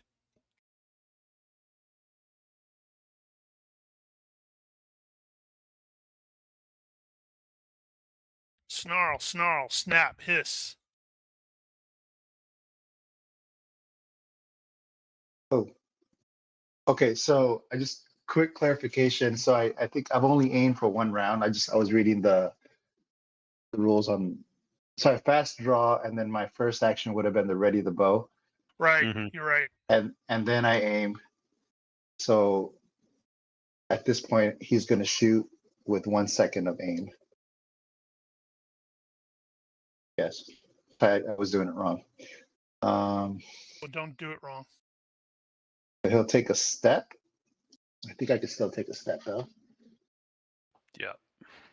So he'll take a step, and I'm at 15 yards to shoot check, and it looks like I'm not being interrupted by skirmisher 18. I don't believe. All right, so yeah, he'll do attack, range, size, and fire. Come on. Oh man. This is ridiculous. So 16, failure by 2. Twice. Yeah. He's just cursing up a storm. He's getting ready to smash his bow on his knee, and I didn't realize. Oh my God, what did I do that for? so all right. Kristoff is done. There might be grounds for a potential hit on Another target 18. in the back. The one Goblin in front. Skirmisher 18. Yeah, it is sort of going through his things, so. I mean, if you want me to roll, I'll roll. Cap at 9. Let's see what happens. But Look at that. 8. That one will probably be random. Yeah, I think that one would be a random hit location on number 18. So you're aiming at the boss, but the little dude got in the way, and you shot him in the cheek. Ow. Okay. For how much damage? wait, did I roll the right thing? Yeah, hit location Yep. humanoid. How did that D5 come up? Oh, was that automatic? Yeah, I set those up to some of those automatic. Oh, so I roll for damage? Yep. So you got a defense. 3. Let's see. That's face, so I don't know if there's anything different. It's just a head blow. well, it's already a major wound. Okay, it's a major head blow then. So Health minus that's -5 for knockdown. Woo, woo. And you go, yeah, I totally meant that. Well, no, but you guys thought I was shooting for him. You didn't know any better. bonk. So he is knocked down. He would be stunned. Okay, Not. we've got a note for it. Where are those notes at? Into the notes section? Knocked down. Yeah, it should be in the Extended. notes. Stunned, Oh, I see knocked it. down, and dropped weapon. Drop to crawling or sitting. By 3. So he reels in surprise as he gets shot in the face, and did not like that at all. Let's see. So where is And Chris grumbles. He's like, I meant to do that.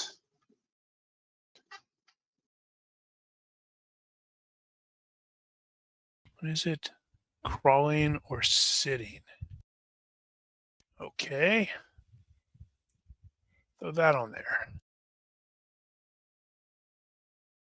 All right, Soren. Sweet. To take evaluate, you have to be able to do a move and attack, right? Mm-hmm. Yes, and I think you can do that because you're got a move of 8 or some crap. All right, so Soren's going to be taking evaluate. On whom?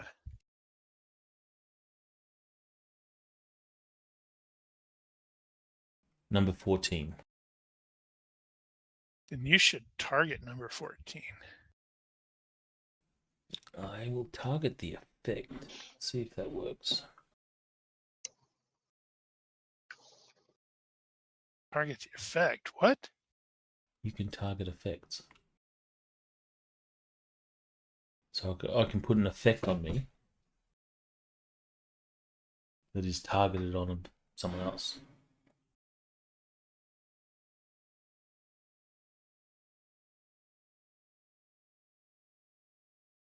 Can you? Unless we Is don't it on there? I have- don't see it. we don't have evaluate. Hell. Is that a modifier Thought you or could do aim. effect?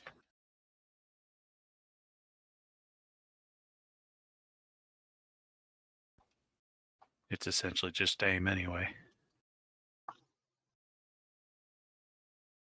Is it 1 second or is it one It's empty sec plus.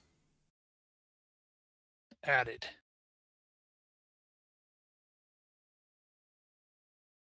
All right, let me see if I get this right. Make me selected.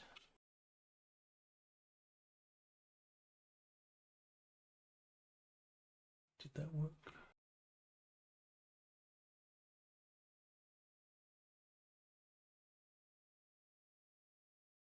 Carry on. I'll sort this out. No, that's on him. Oh, okay. Sorry. Drums in the forest.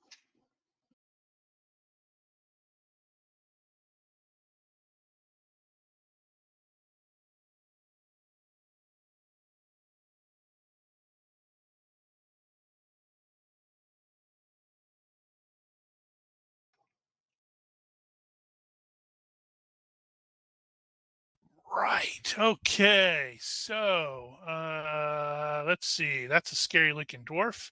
I need to roll. Holy crap. That is terrible. Okay. I gave it that? That's absurd. Hold on. I have to look something up.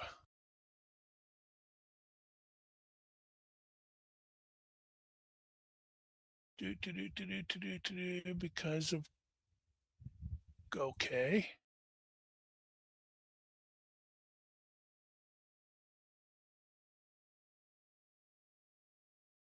Right. So let's see. Ooh, that's it. That's 5.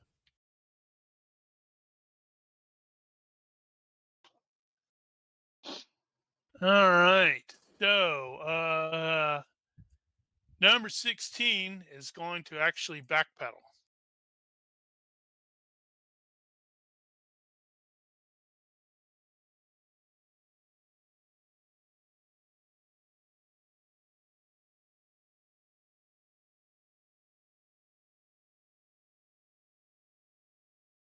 Outstanding. Right. You know, I completely forgot to make him make the casting roll. Not casting roll, the activation, whatever it is.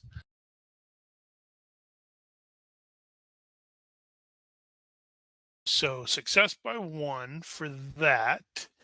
Let's see here. So a 9 is range 9 is -4.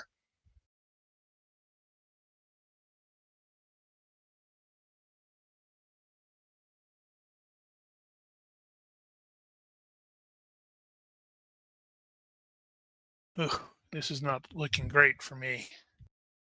I didn't realize how bad his innate attack is.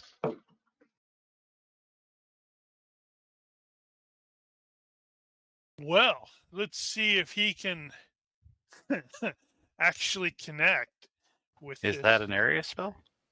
No, it's a targeted. Oh, wow, this is gonna, he's totally gonna miss this. It's gonna be a waste. And then I Or roll not. that. It's a fucking waste too. Okay, so success by 1 somehow. 14 has to try to dodge that. And let's see. Of course. Was it an explosive fireball or a normal fireball? As far as I know, he doesn't have explosive. He has regular fireball. Right. So the fireball streaks by him and hits this slightly upraised area and goes kaboom and Wow. does 29 points of damage to a tree or something. But it definitely caused number 14 to realize, oh, that's bad. That's a spellcaster. Actually, I'm going to have him do something here. Oh, yeah, hold on. That was, I have to, while you're figuring out what you're doing there, I have to adjust his thing. Well, Go for I it, am, Jorg. running. Running Zorak. And we're just about caught up.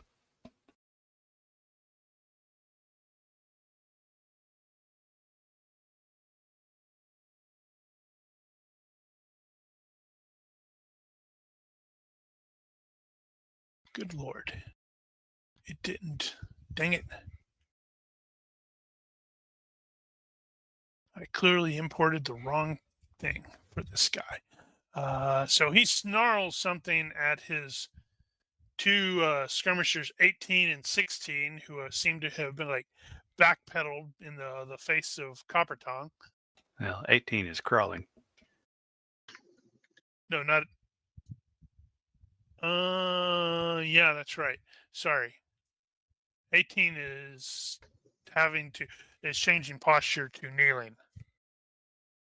I completely forgot that because I had him move and he should not have moved. I think you can stand from crawling. Not sure about that though. Well. Okay. All right, Christoph. You gonna drop another arrow or miss another target? Probably. Oh man. All right. Fast draw attempt.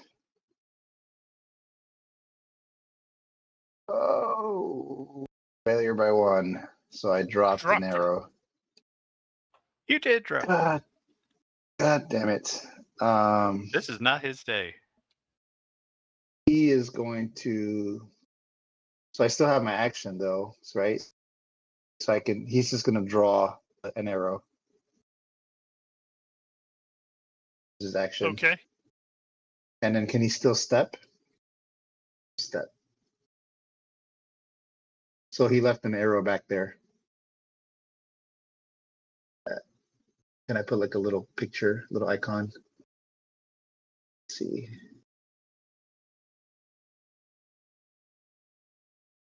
I don't know how to do that. Okay. It's Thank there. you. Yeah, unfortunately, when Fantasy Grounds went to Unity, we lost the ability for players to be able to actually handle those. That's too Handle bad. handle what? Handle tokens. Right.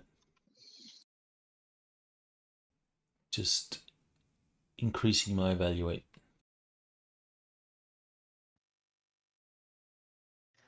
All right. Gonna run up and take a swing at the goblin with a move and attack. I'm not spinning a fatigue, so it's capped. So probably will miss, but hey.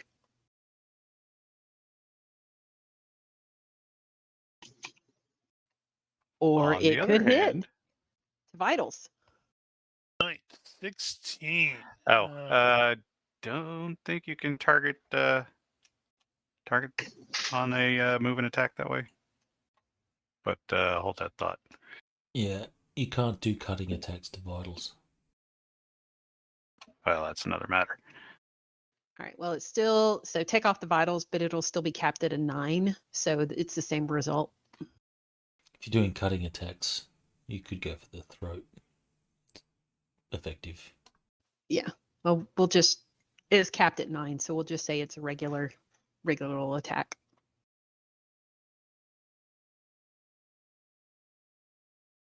Oh, you've got to be kidding me. Not much. Well, they're small.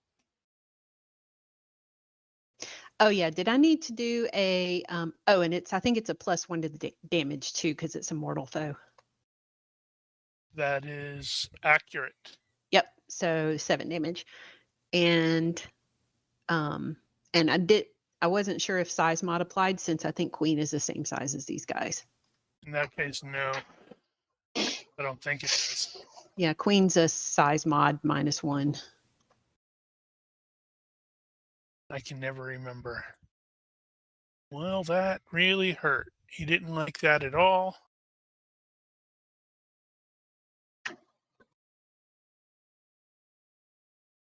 Right. Drum Goblin starts beating that drum harder. Pick up the pace, boys. We have to get this wood to the place, wherever the place is.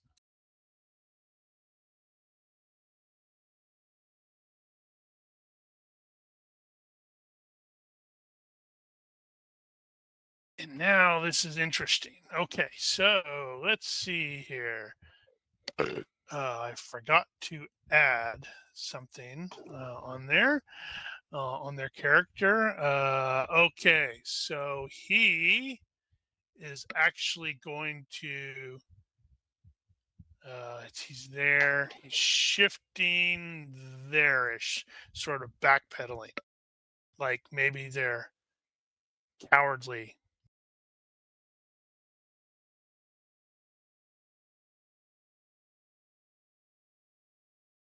This guy just saw that fire, and there's a fire behind him, and is going to back away from the terrifying shaman. This guy is in really bad shape. That was weird. Let's see. Okay, wait. Although his boss did make that check, so he is not in a good way at all. Let's see if he can do anything here. This will be great. He's totally gonna miss. I just know it. Holy cow! He did not necessarily miss. He thrusts at Copper Tongue with his spear and has a success by 1, even with the -4 shock penalty. Okay. You may defend normally. Block, parry, dodge. Take it. I like taking it. You should And take it. I think it's, I still get confused on my shield number. So I've got a 9 block, but I think I've got an extra that I add on top of that, 2 right? for the DB. Yeah. Yeah, you should just put that on your block and be done with it. It'll always be there for block.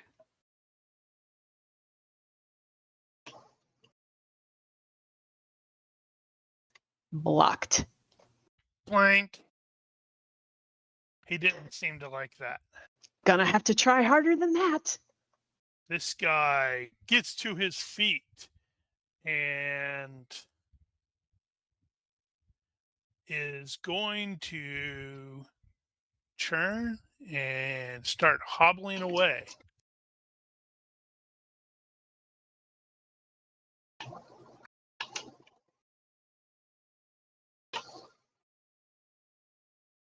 Enfys curses loudly at the fact that he missed the goblin, and will begin readying his crossbow.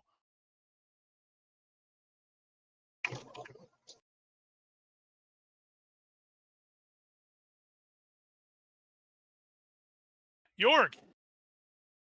Damn it, you moved under my... It shifted the map and it moved under my arrow.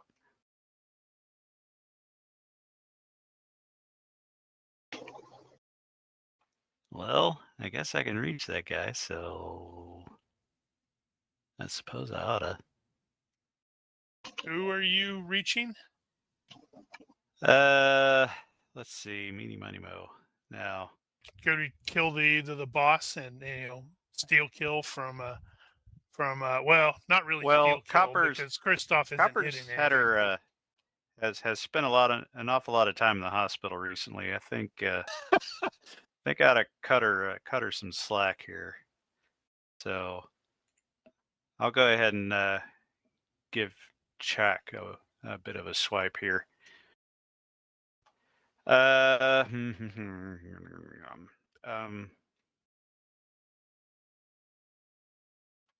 know, I think I'm going to do the same thing and take the penalty on it. -1 size mod. Crap, that's right. Move it attack. Yeah, we'll just leave it at that. And swing. And that was Looks like a 17. about as shit as it can get. All right, give me a critical miss roll. This will be great. Throw your sword at Copper. She did warn you about that whole failed rune blade.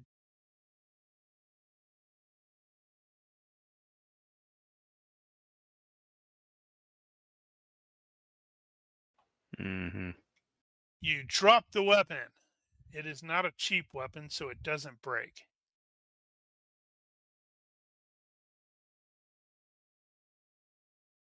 Oh, if you have it, roll again. No, that's it's specifically, it's like exception to cheap Well, it weapon. That's says all roll under again. the. Only if you get, if you have okay. So these certain weapons are resistant to breakage. These include solid crushing, magic weapons, firearms, and fine. Of all kinds. If you have okay, roll again. I see what you're talking about. Only if you get a broken weapon result a second time, which you did. Did you roll you rolled the same thing both times? So Well, that you the dropped the freaking weapon. that's a 10 result though. So it's going to commonly come up. Well, I didn't design the tables. Well, here's the thing though. A cheap weapon breaks. Yep. Blah blah blah. If you have a weapon like that, fine, roll again. Only if you get a broken weapon result a second time, does the weapon really break. Oh. Wow. Okay. So that means see broken weapons, page 485. You broke your sword. Is it a signature item or anything like that? Not for me. Probably was for Farlsback. He clearly did a crap job. Let's see. So 485. I don't think I've ever seen that before.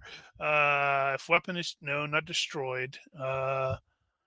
Let's see. So they have a 1D and consult the appropriate paragraph where it's like 1 to 3. The blade breaks off at the halfway mark, losing its tip.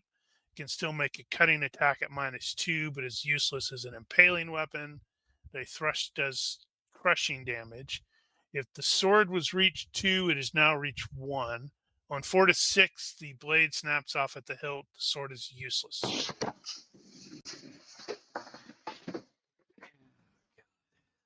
I don't have a good feeling about this. Big money, big money, big money. Huge. Okay. 1 to 3, the head breaks off where. No, wait. That's 200. No, that's mace. Sword. 1 to 3, the blade breaks off at the halfway mark, losing its tip. It can still make cutting attacks at -2 to damage, but is useless as an impaling weapon. Why am I reading this and I can just copy it? I know, right?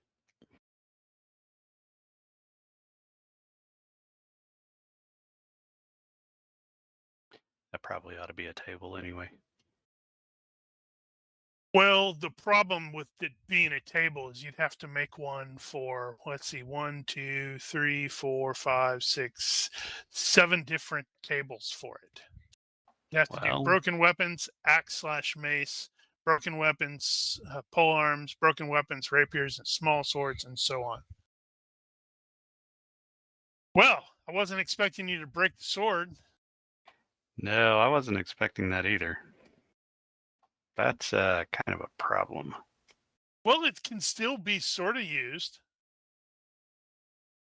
It's now reach 1 and all that. He's like, ha ha! Actually, I have to double check. Does he also have this? No, he does, but it's better. I'm sure you could take it to a smith and get it fixed. He says, ha ha! And jumps over here and tries to stab Jorg to death with his spear. Well, given the current events, I'm not super confident I have a success by 3. Defend yourself, sir. Why did Emphas roll 3? That is a really good question. I rolled it off of the dude.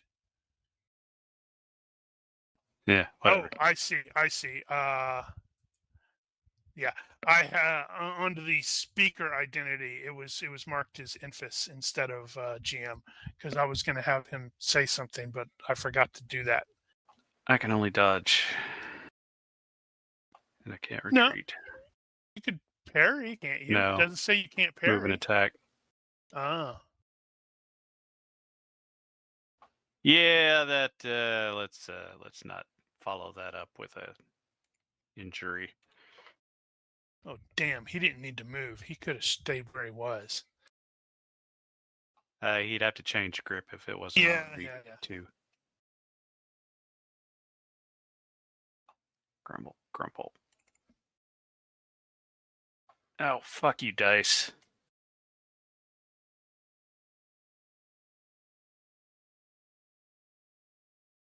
All right. Let's see. Well, this is going against your torso, so woo.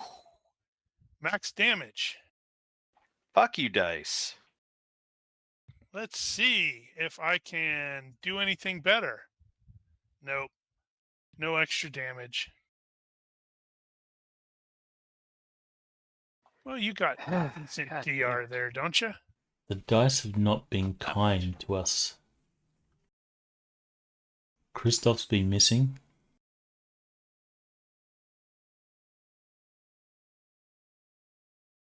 But I know that Mel's got a couple of critical successes on random skill checks. She took all our luck. All right. So he readied an arrow last round. Oh, sorry. He drew an arrow last round, so he's going to ready his bow this round and take a step forward as well. That's it. All right, going to charge spending of fatigue.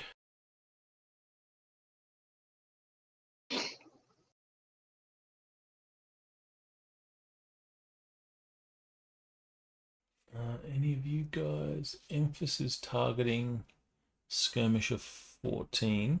Yeah, but he's in the process of retrieving his crossbow, so he's clearly not attacking him right now. Okay. All right, I'm going to attack for the vitals.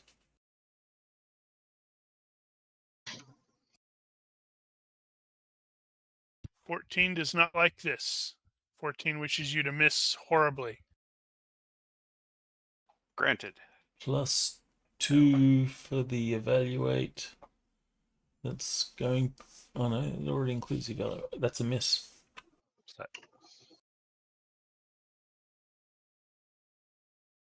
It says by 0.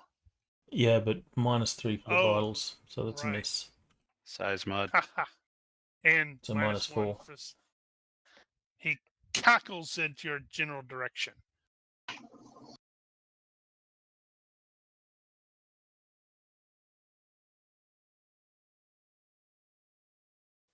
Alrighty.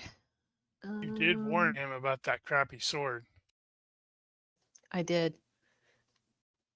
Queen is busy right now, so she will withhold comment.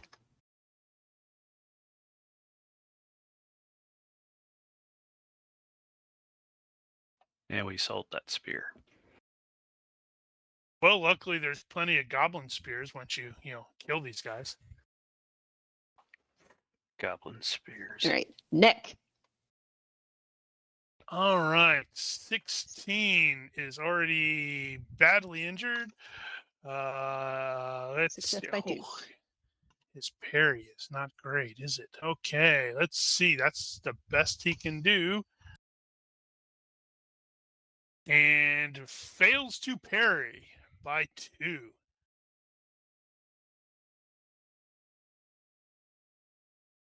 Ugh, low dice right, rolls. so But 8 cutting to the neck. Is that including your +1? Yes. Yeah, it looks like that way. Cutting to the neck is doubled, right? Yep. Ow! Unless you roll a 1 on the extra effects. Do I need to roll anything on that? I don't The think neck? so. Yeah, targeted. I mean, she can if she wants to, but you take his head clean off. Just for funsies. Nope.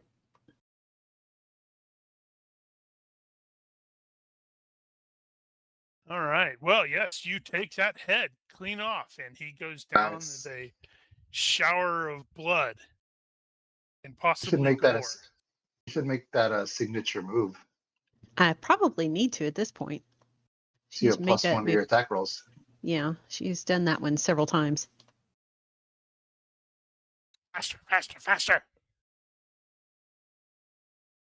13 is super confident. No, wait. I still have to make the roll. The boss didn't shout any orders last time, and he is looking around and taking a step back. Cowardice sucks.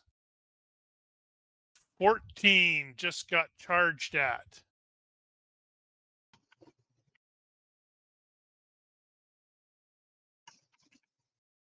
Girlish, goblinish scream. That is here.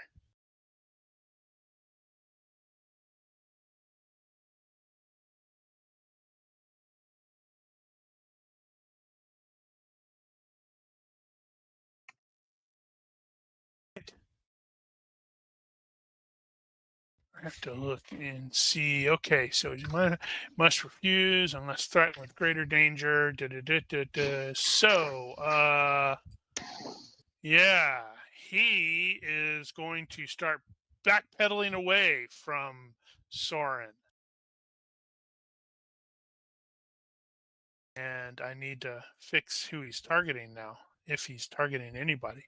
Oh, man. Now, Soren needs to break his sword, because then Queen can go, see?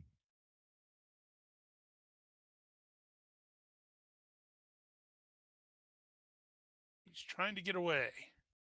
Round 2 of that.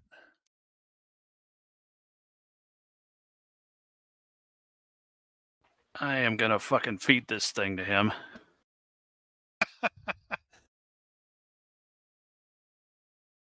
Probably gonna have to telegraph it though. He likes this. That gives him +2. It puts my parry pretty high. Yeah, I don't have a whole lot of choice here. I either guarantee a success and guarantee his success at defending, or I take the chance. You know what? You should No. tackle him. No, I'm going to do it because he needs to know that he is in danger. And you never know. This is Warhammer, so we know what my dice are like generally. I could roll an 18 on the parry. And Oh, well, I could roll another fucking 17 and break it even more. Or I could roll a crit.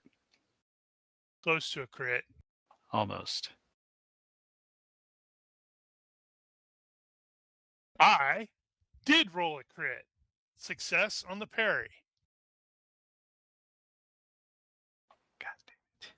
Which means you have to roll in the critical miss table. Mother goddamn fucker.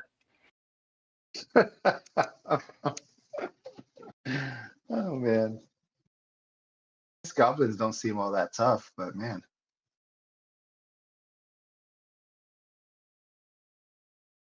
I love how there's not like a hit point bloat like in other games, you know, where you have like 100 hit points versus 10 hit points. And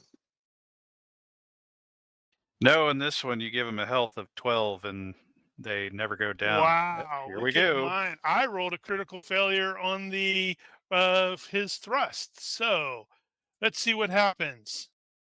Just Wait. like yours, the weapon turns in his hand, and he must make an extra ready maneuver before he can use it. That's funny. Mimicry is the ultimate form of flattery. Yep. Okay. What did I do last time? I readied my arrow. Okay, I readied my bow, so I'm gonna take aim and step. Let's see.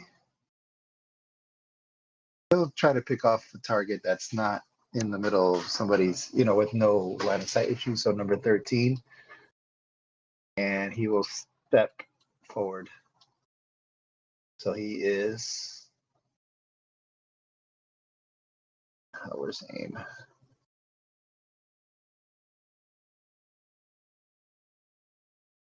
Modifiers, effects. Put this down here. All right. That's it for your stuff.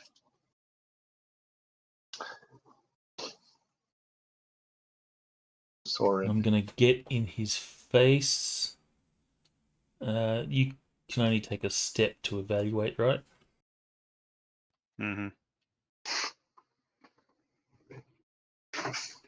So I'll do evaluate, but I'm going to be shouting, "Get out of here! Run away!" What if he runs away and, eats a little girl or a little boy? Because you Then let him go. Then he'll have a good meal. And As long as we get I'll paid. be doing a positive thing for the overpopulation. Uh-huh.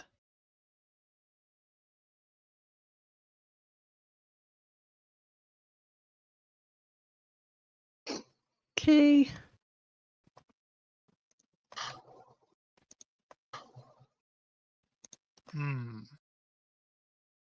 Going to step, and I think same thing as the last.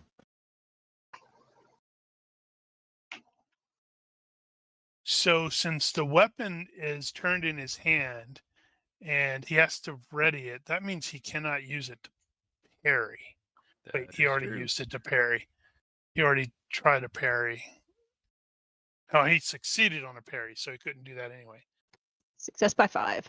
All right, Neck. so he's On going the neck. to try to dodge this. Let's see what this looks like.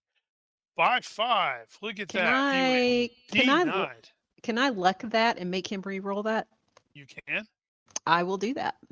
All right, so I will roll it twice more, and straight away there's one fail, and let's see if there's a worse fail. Nope. A success We'll and take a that fail. fail. So you're going to take the fail. Nicely timed. All right, 9 cutting damage to the neck. And I have to double Oh, check. and let me do the table.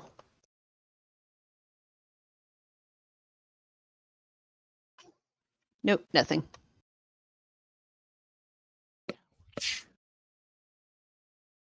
Okay, so that's straight away major wound. That puts him in the negatives, but it's not a death check. However, he is definitely stunned and dropped to his knees.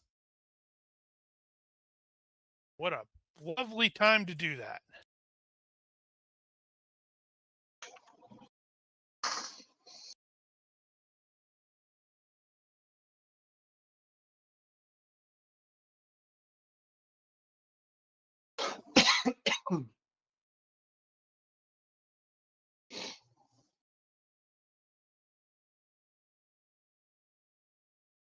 All right.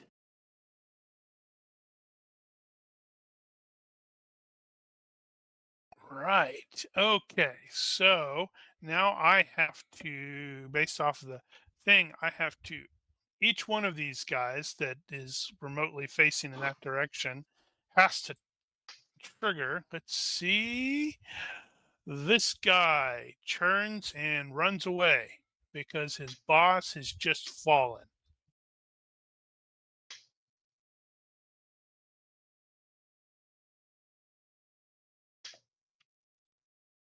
This guy does the same.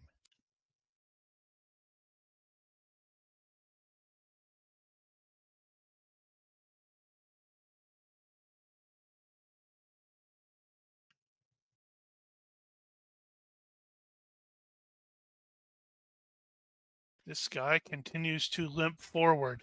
No, don't leave me.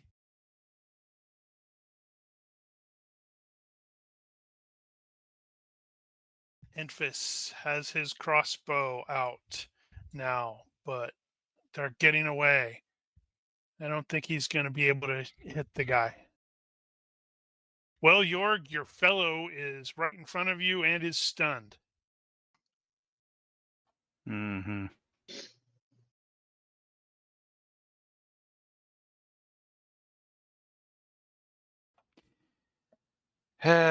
Okay. Well, stunned is not defenseless. Half move, half dodge is. He's only practically defenseless. He is not actually defenseless. Also, he's kneeling. No, wait, we said it was crawling. Well, basically kneeling. Oh, right. He dropped his weapon because of that. Yeah. So, yeah. He's unarmed. He's going to have to use the dodge, and that is not good at all right now.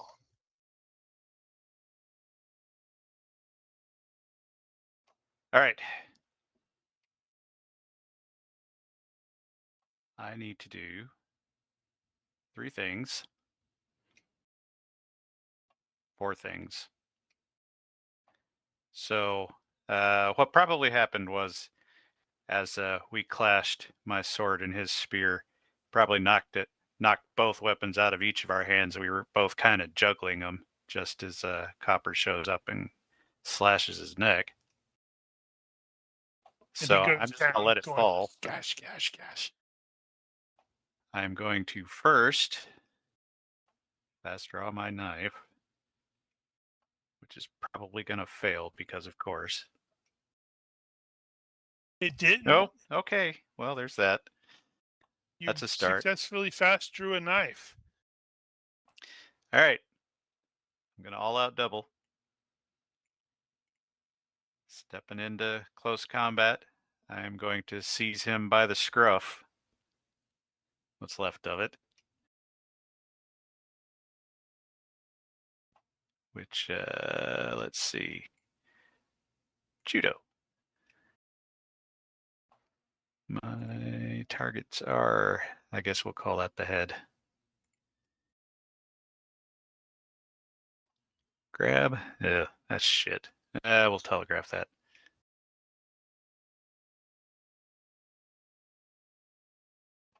Dun, dun, dun. Well, okay. I got hold of him. Okay. Wow. So I guess all he's got is dodge. Yeah, and based off the stuff. +2, -4? At best, I have a 3 because, the various stuffs that are in there, it reduces me to, I can't make it unless I roll a 3. So okay. I just went ahead and did that. Next on the double is a thrust at the head. Goes, Let's no, see, that's no, gonna be no. faith. And that's going to be telegraphed. Wow. Not that great with a knife, really. Okay, here's It's normally not your bag.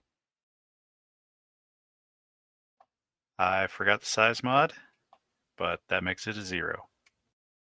And I would have failed to try to dodge. I don't think this is going to end well for poor old Chak. Probably not. So, because I have grappled his head, I get the grab and smash.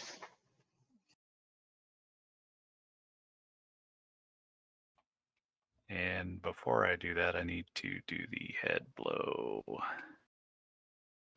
And I did not save that table down there because I don't use it that often.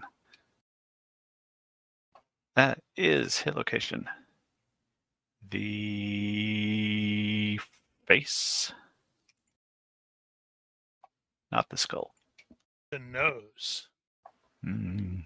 Skull hit. Yeah, that Attack sounds with about right, impaling, actually. piercing. Okay, so and you're using the knife as a piercing, right? Uh-huh. Okay, Yeah, so that's a call it skull that. hit. Damn, it was on the one. I was like, yeah. Yeah, that would be about right. Okay, so counts as so it's a skull attack, skull hit. So it's like reduce it by 2. Does it not say anything about DR? No. So I guess it would be down by 2. Still times 4 though. Yeah, so So 3 that's times still 4. 12 points. All right, so Jeez, you guys yeah. jacked this poor dude up. He let the sword go, he grabbed him by the head and shoved a knife in his face.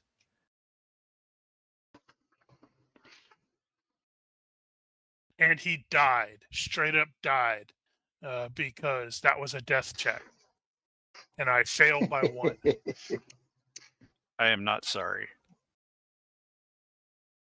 Poor Chak. You died well. Okay, I won't say well. You died making Jorg look like an idiot with the sword, so... He did that.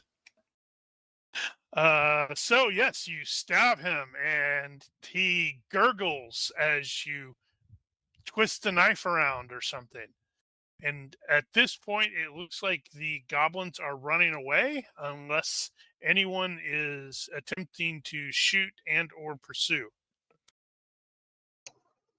Yeah, I'm gonna take my last shot. Whom are you shooting at?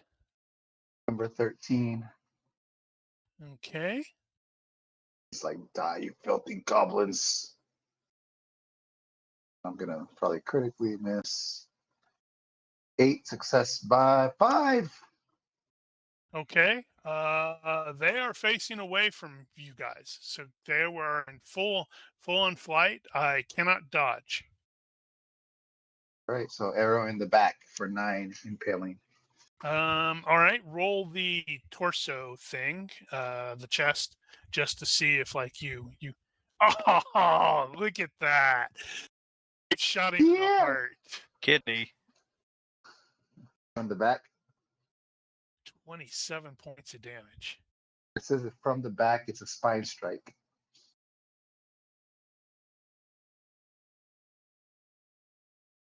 Yeah, well, it's like it's still times 3. Doesn't matter. That was 13, 20. Oh wow. I'm not even gonna bother looking at it. He's running, and you go, and you feel like you may have actually made up for some of those earlier misses. But that looked really cool. Nice. All right. He's happy. All right, advanced tracker. Fist.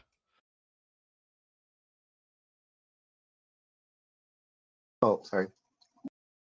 Cern sees an opportunity here for a fatal blow on this escaping goblin. So he's going to heroic charge, telegraph, stab to the vitals. This is at 14. It would be at a 14, yes.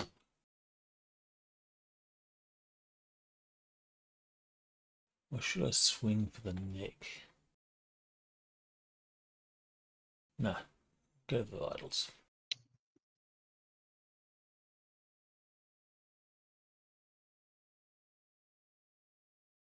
All right. Well, as noted, he is running away. He cannot. He is not looking back. Okay, 2. That's not a whole lot. That's some pretty Tripled. crappy damage, actually. That's 2 of the vitals, so it's tripled.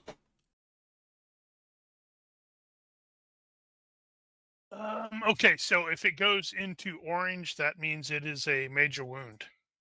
So let's see, -5 since that is to the vitals, and I rolled a 16, so it is unconscious.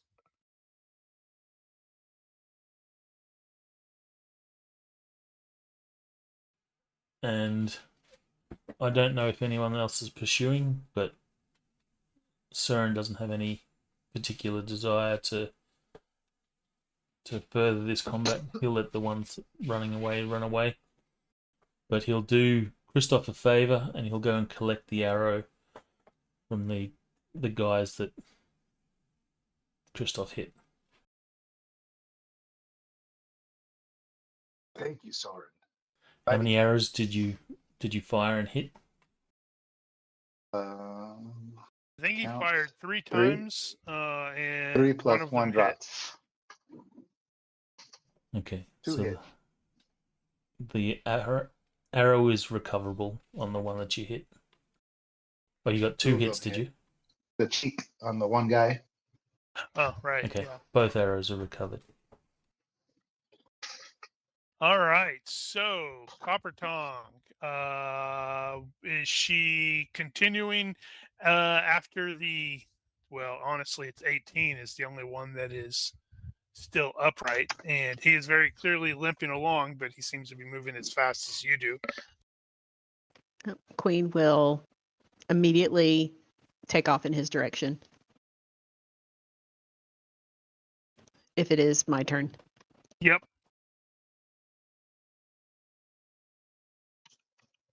Okay, so I am going to hit skip on all of those guys and make them go away as they escape into the woods.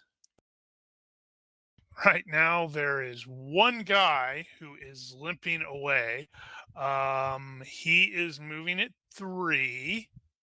So eventually, Copper Tongue will catch up to him unless Soren charges like a crazy person and drops him.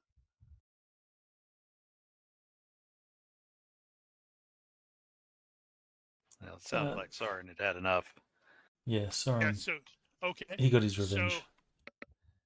So, without belaboring the point, eventually Copper Tongue will be able to catch up to the dude. He is already pretty grievously injured, so I'm not even going to bother doing it. You will be able to drop him. So let's see. That is going to be 1, 2, 3, 4. Okay, so all of the warrior types have died or are deeply unconscious because they got stabbed in the vittles. And considering there's at least 2 PCs that have intolerance, I suspect Goblin Skirmisher number 14 is not going to survive. Yeah, Queen will go through and finish off any that are still breathing. Meanwhile, York is going to kick this one off his knife, stomp on him a couple of times.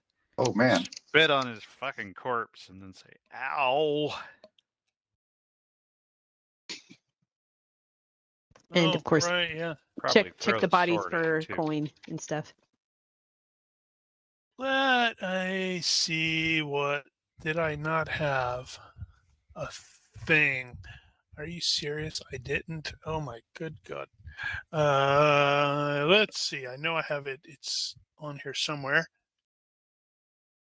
So the thing that is probably most of these guys are not wearing anything that's particularly interesting because, like I said, most of them are like wearing loincloths, and they had spears.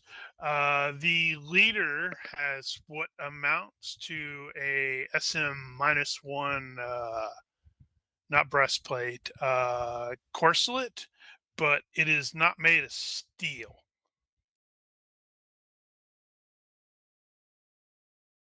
It looks like it is made of some sort of chitin or something like that. It also looks like it's probably not modified. That's not the right word. Jury rigged. So it's like, he is also the only one that has anything resembling stuff that is potentially useful. He had a pouch that is actually fairly nice quality. It's like, wait, this doesn't look like something a goblin would be carrying. It's full of various stuff. You find a few teeth, a snail shell, 2 shillings, and a small silver brooch decorated with a heraldic device of an ear of wheat held in a heavy gauntlet.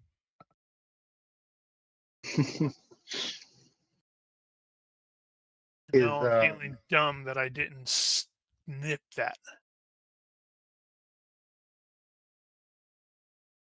You were saying, what were you saying? I'm just saying, is there a possibility to see if it's magical through my magery just by touching it? Yeah, I mean you can. It's not magic. It's just Okay. magic isn't that frequent in this world. Is that I mean, locally significant heraldry? Yes, and even if you didn't make it, I was going to give you like a bonus because it's actually from Bögenhafen. If I can find the damn thing. Well, my area knowledge was better. Yeah, because area knowledge might have worked just as well. I'm just, where the bloody hell? I know it's in this book somewhere. Right, there it is. That is the sign of House Rugbroder from the one of the 4 merchant families that is fairly that basically run Bögenhafen.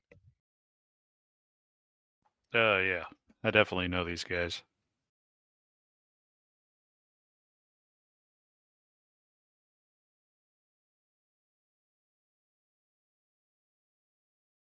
Right, well, anything else that's in that purse is probably belonging to them as well.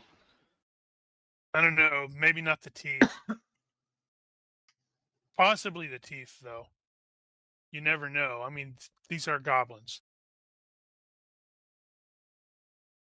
And I'm trying to import this stupid thing. Where is there? It is.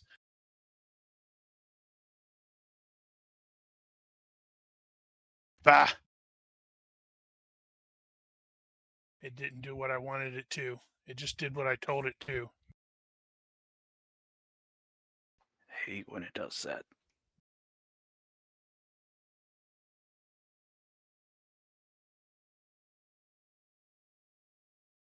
Okay, so Jorg needs to make immediately a post-combat shakes roll.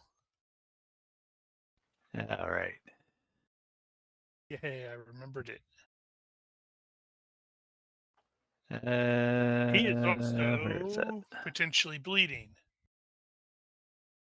He is bleeding.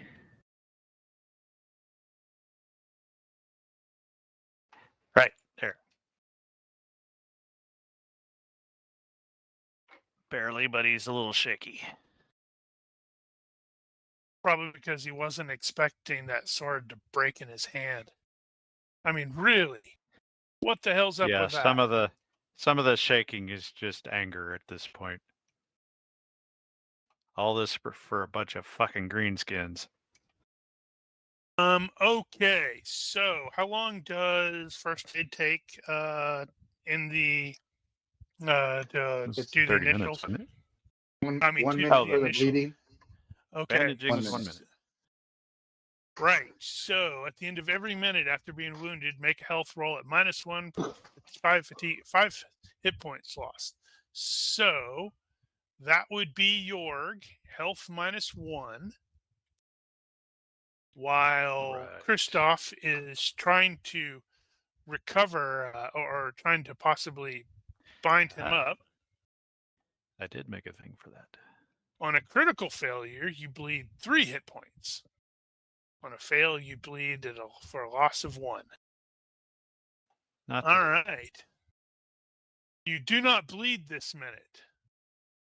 And then Christoph can make his first aid check to see if he's able to ensure you stop bleeding.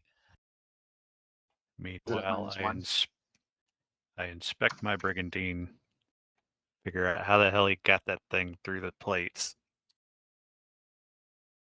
Okay, so you will recover 1 hit point straight away. And then if you are going to spend the additional time to do the shock. Is there anybody else that Christoph saw that got hurt? I think it was Bunch all of- me this time. Bunch of goblins. They're not doing so great. Especially when you notice that Copper Tommy is running over there, lopping off heads and shit. Yeah, don't waste any resources on them. He may want Yeah. to. No, not for the forgot to- goblins. I forgot to share this. This is what the goblins look like in this particular setting. Oh yeah, he Which would have is definitely standard. been. Big old noses. Okay, so if you spend the extra time, then you would make the 1d -2 to see if Jorg can recover any additional Big hit money. points. Do you want to spend the 30 minutes? You got to sit down and Yeah, take care of you. All right.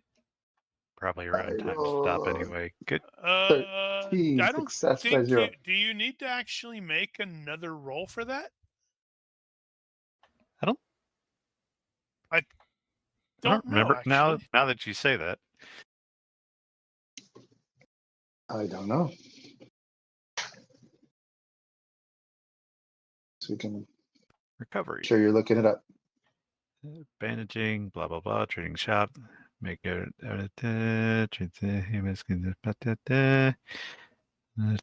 He may roll against first aid skill. Yeah. Okay, so you basically have to make 2 checks then. Yeah. So he made the second. Interesting. Barely. Okay, I've learned something new today. So sad. All right. He gets to roll it. Okay. 1d -2. Am I doing my own Alright. damage? I don't feel very lucky. You gonna do it? I guess. Might as well. God help me. You like a Nope. No. You're doing fine. It'll well, be you got the 1 okay. hit point back and you're not bleeding. You'll have to take a potion or spend some money.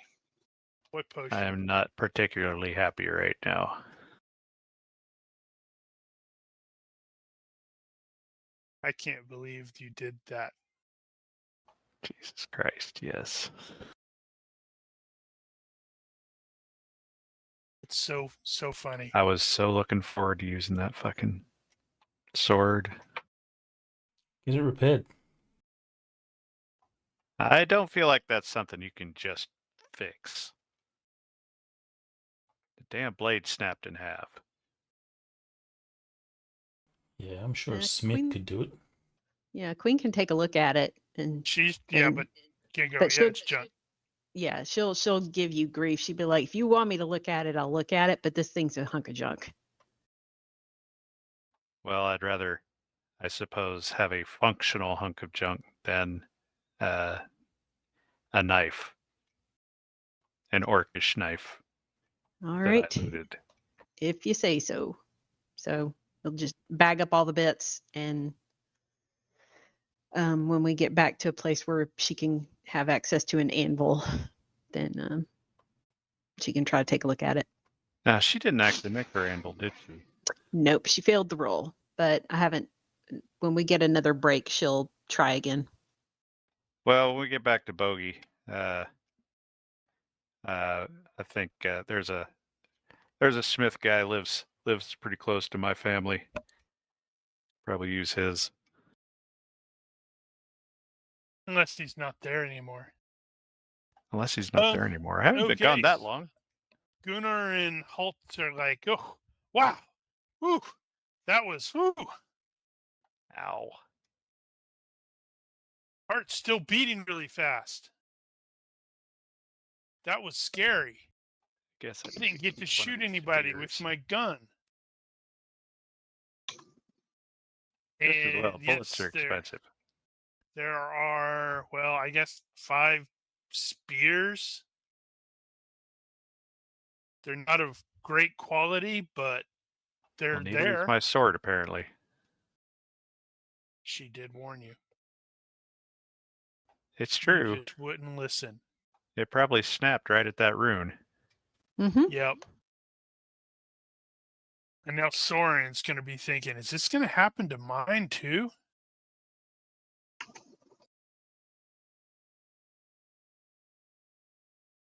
Okie dokie. All right, so I need to make some quick notes, which I should have been doing earlier, but I failed to do so.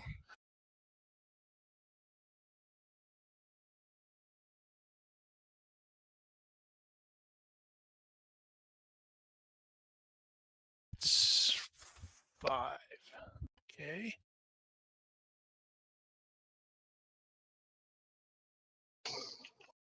And okay, cool. All right, and also Enfys is gonna gripe that he totally would have fried one of those guys, but it dodged. Maybe make some off-color joke about Jorg's sword.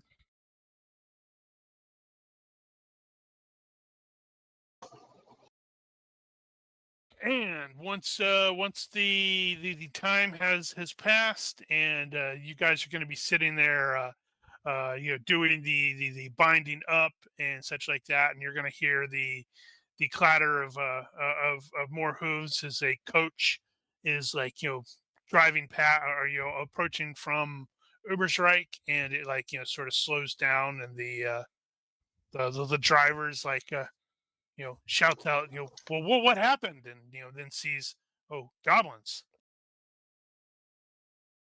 He goes, oh, wow, okay. Good job.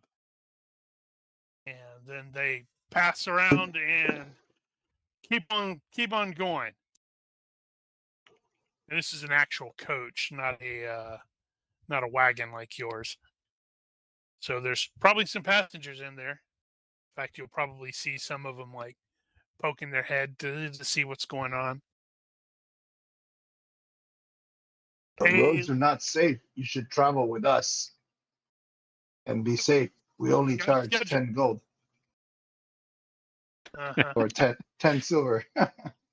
Queen's just giving him the side eye. She's like, more people.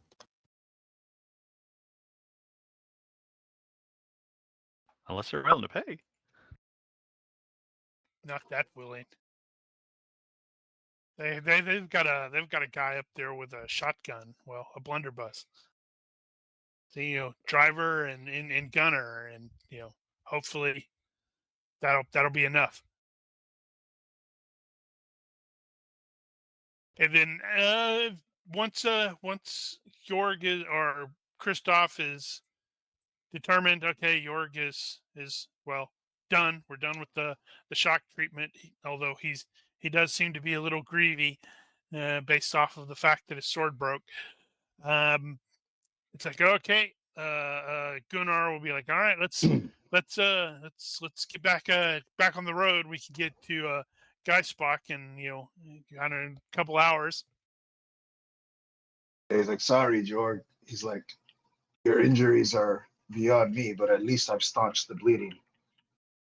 Yeah, I'll live. I've had worse. I wonder what. I should look up infection. What's the chances he's going to get infected? Hey, nobody else had to do that. It's I a think it's health Yeah, health but plus 3. He just got stabbed by an or by a goblin. If he got stabbed by a weapon that may not be clean.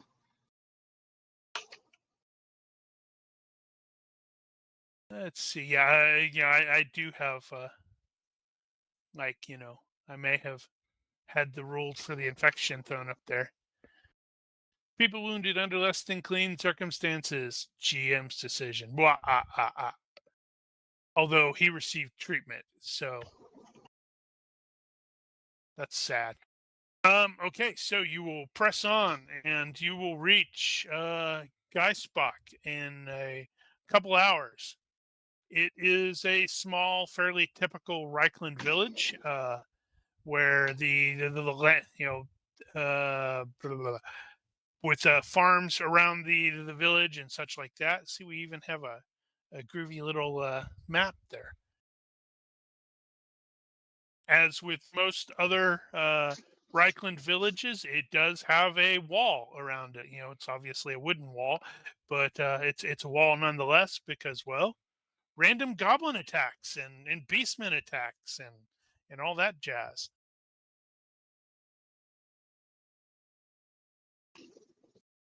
Around the village, a lot of acres of the forest have been cleared for the cultivation of wheat. And you can see a tall and fairly narrow wooden windmill in that area.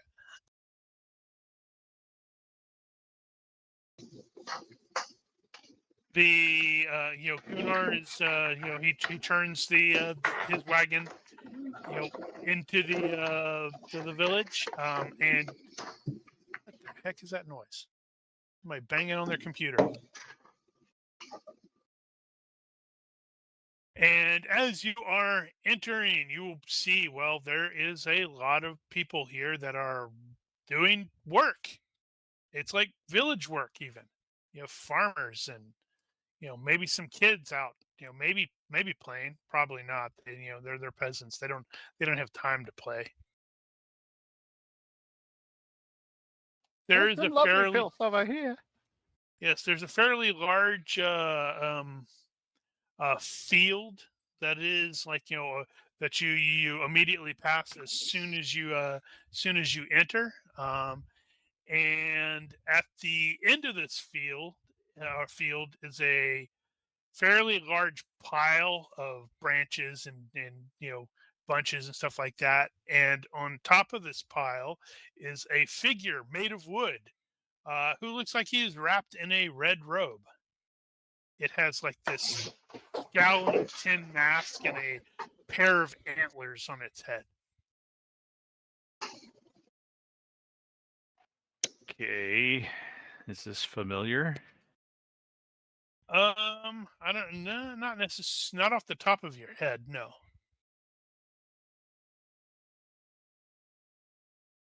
Queen's not curious. She'll glance at it and go, locals. Yep. Oh yeah, I forgot. I'm curious. Kristoff's like, what the heck is this statue? Oh yeah, and there's also a large archery target propped up not far from the well. Where's the well? I don't know. It's in there somewhere. Yeah, I guess you can hop off the wagon and maybe ask some of the locals if you so desire. Yeah, well, I mean, I'm sure I could walk along the wagon. True. Same speed. Yeah, because it's like they're. What is it's that not thing? like they're hauling butt. The random villager number 3 that you're like, hey, you know, what is that? And that villager, random villager number 3, will tell you that the figure represents the form of the great enchanter, who used to be a source of much misery to the people here of Geissbach. From the Grey Mountains, his minions despoiled the area regularly for loot and sport. But he was destroyed a while back, and his mountain was toppled, and you know, the people have sort of chosen to remember him by once a year burning his effigy. Does Interesting. anyone have? I'm presuming multiple people actually have it. Area knowledge, Reichland. Randall the Insignificant. Okay, that is now the Randall is now the villager's name. I had the area knowledge for Reichardt, and then you told me that I should change it to Ubersreich because that's probably where I was from. Is that right? Right. So Reichland is more like the larger area. Ubersreich is part of it, but Ubersreich is like a town inside it. You automatically get area knowledge your home for free at IQ.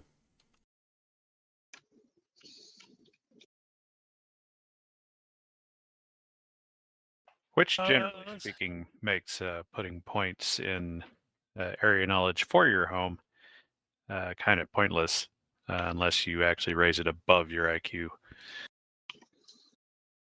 Well, you'd get it at It's default. -1 for 1 point. Same problem with like brawling. You put 1 point in brawling, it's actually less than your dex, which is what you normally use if you don't have brawling. So weird. But alas, that is not particularly familiar to Jorg. I guess Christoph could probably make that. You might just end up change.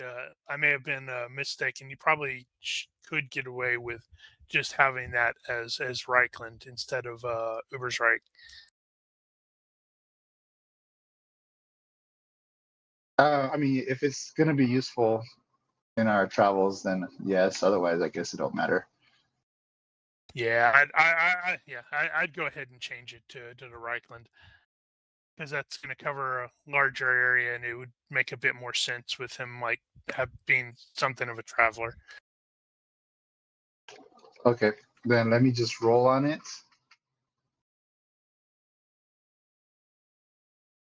See if I know anything. So success by 3. Okay.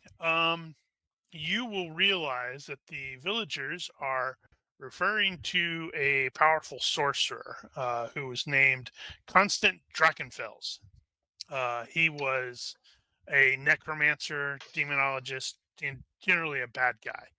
And you know, his forces intermittently plagued the empire from the time of Sigmar itself until his latest and hopefully last defeat some decades ago. Okay. Nothing relevant for today's journey. One hopes, but one never knows. Never knows. The Halfway House Coaching Inn is the largest building in the village. It is a fairly large, it's a sprawling inn. It's like multiple level or floors, and it even has like a sort of like a tower, almost a fortified tower. And as you approach, you will be able to see there are 4 heraldic crests carved from stone that are hanging above the entrance to the inn itself. So anyone with a with heraldry skill may make that check.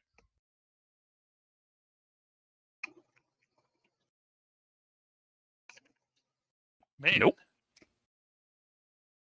Well, you will recognize one of them straight away because you have a small thing that has the same symbol as the ear of wheat, held by the heavy gauntlet, which is the Rugbroder Merchant House, which is based in Bögenhafen. The other two is, one is a shield divided into halves by a horizontal line of 3 round discs. Above the discs is a sailing boat, and below them is a fish. And then there is one that is a silver stag rampant on a blue field. And finally, there is one that has 6 diamonds arranged in a triangular pattern reminiscent of a bunch of grapes. But you're not entirely sure what those are. The fish is Bögenhafen, isn't it? Let's see. It is, but I'm wondering. Yeah, he should absolutely know that. That should be common knowledge for Jorg, I think. Yeah. So he's going to know 2 of them.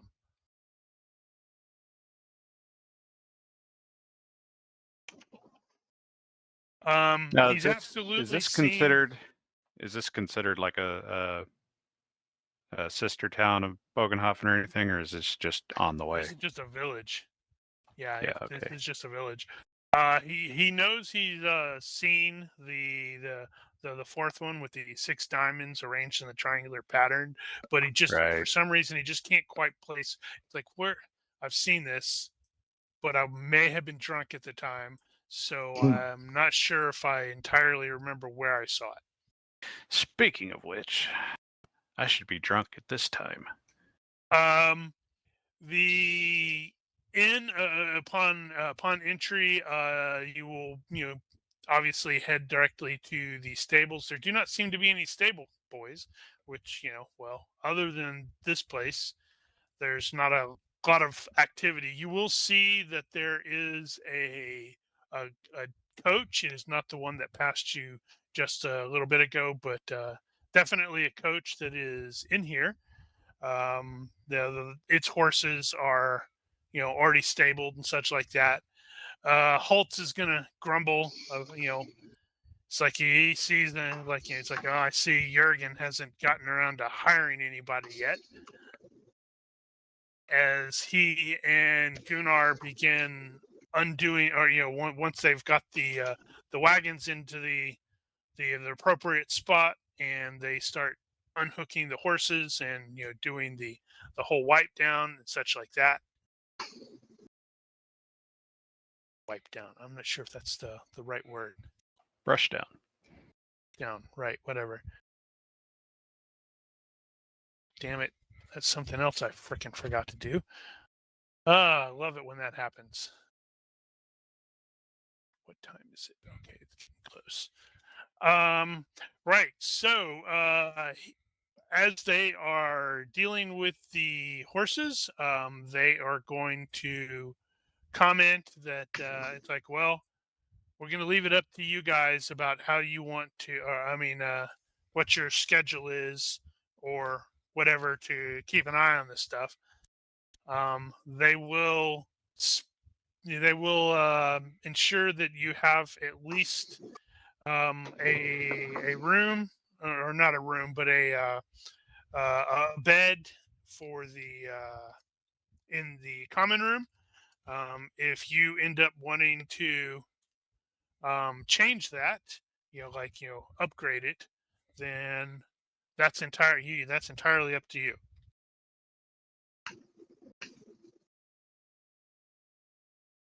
They don't think there's going to be a lot of issues with anyone coming in here and stealing the stuff, but well, you never know. Yeah, I was going to ask if they're familiar with this area or this facility. That how secure is it? Well, Soren's getting the upgrade. How rough is the company around here? So they you ask about that, they can actually go into a bit of detail. Holtz is going to do more of the talking than Gunnar is, but they Holtz will inform you that there's always been like a well, not always, but most of the time there has been a coaching house here, but obviously it has recently been upgraded, and the owner, Jurgen Horst, is like, he's clearly trying to ensure that whoops, I hit the wrong button. He's trying to like make this a more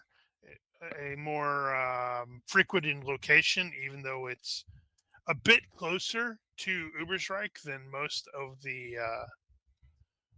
the coaching houses would be, because they generally are about 30 miles or so between locations, for stops. But whatever. Holtz is going to also admit that he is aware of there's some sort of he doesn't want to say trouble, because that's probably not the right word either, but there's like some sort of conflict going on between Jurgen and the headman of the village. He doesn't know what the full stuff is. Well, that probably doesn't concern us much. Yeah, probably not.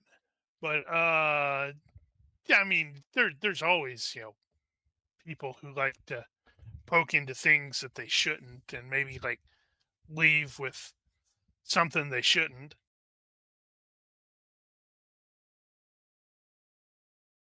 Well, we need to watch the carts, probably. Yep. I'm tempted to just sleep on the cart to the extent that that's feasible. Well, you probably wouldn't sleep on the cart. I mean, but it's like it's parked out here in the stables, so it's not like it won't be. I mean, it's not like there's going to be or not going to be like straw and stuff like that around. What was the cost of the upgrade? Well, you would just end up, getting a room, because if you do the upgrade, they're just going to presume you're getting the room. Yeah, I'm desperately trying to type something up that I thought I had hoped that I had already had. Okay, so they will say that is generally a shilling to sleep in the common room, but it'll be up to you can probably have them just get a room for 4 shillings for a single, or 6 for a double if you really want to just be all by yourself. I'm totally gonna declare that Enfys is gonna fail his roll, even though I'm gonna roll and see what happens, because I'm gonna steal some of his money.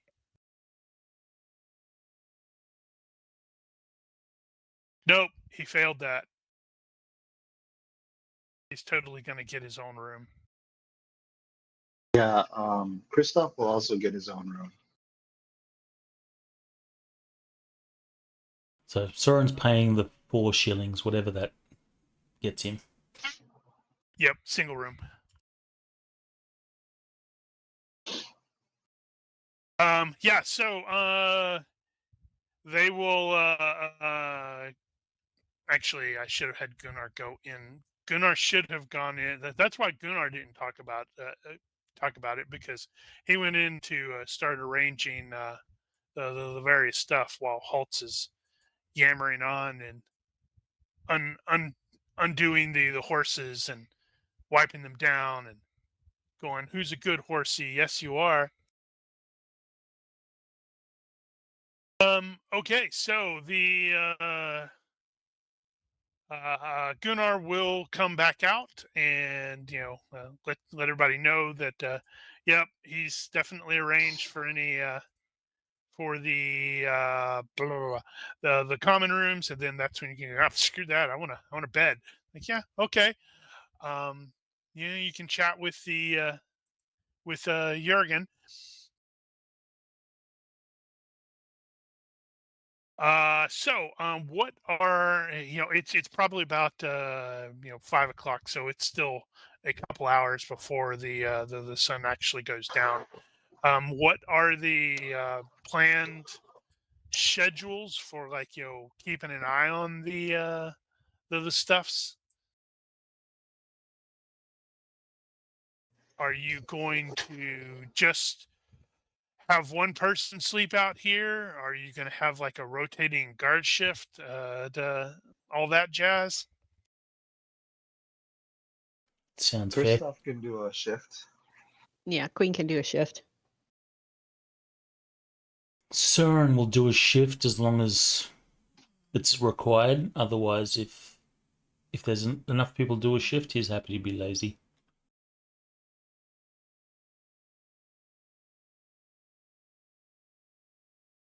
Yep. Well, it's entirely up to you guys how that works. Inside, you will meet, or you'll be greeted immediately by Jurgen, the innkeeper, who is very, very pleased to see people. And he's like, welcome, welcome, welcome. Come on in and all that jazz. And he greets everyone very, very, very happily. Interestingly enough, there are a number of people here already that you, when you enter, you will see loitering on a far table is a young but attractive woman. She's got, like, reddish hair. She is definitely dressed like a noblewoman.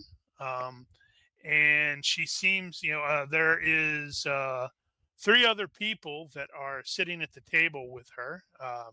One of them has the unmistakable look of a bodyguard, and that bodyguard, also a woman, is, like, glowering at everyone, as they enter, keeping an eye on such like that. The other sort of looks more like a maid, and you'll be interested to note that the third one you will recognize as Sister Brigitte. I remember her.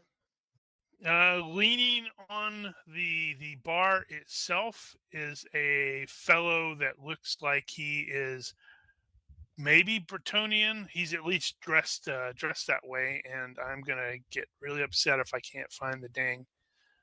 Oh yeah, I should have done that one too. That is the young girl who is sharing the table with Sister Brigitte. Um, the as stated, there is a guy who looks like he's decked out like a Bretonian, so almost French. And he looks like he's fiddling with some cards as he is standing there. Obviously, he glances up and notices your rival. Studies you for a second, then goes back to whatever it was he was doing. There is at another table are two other people. One of them is a man who is actually wearing kind of a purplish outfit. Just looks really wealthy, and he is talking to a dwarf.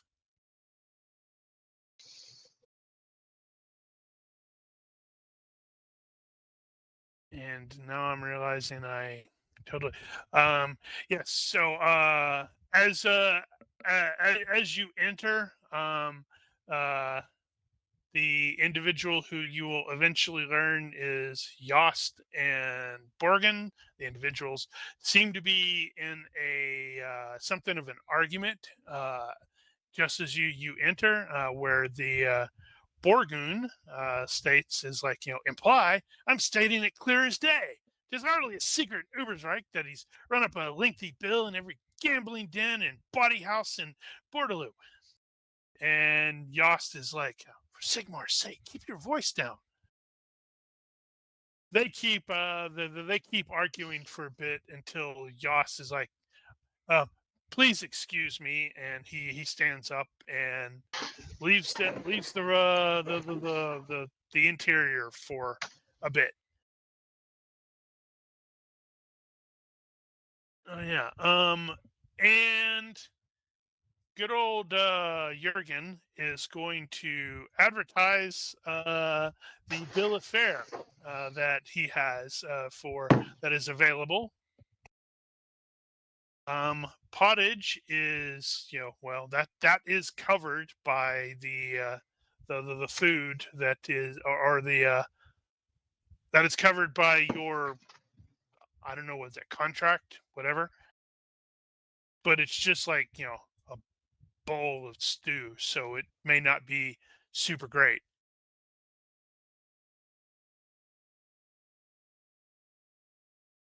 They do seem to have quite a bit of alcohol too.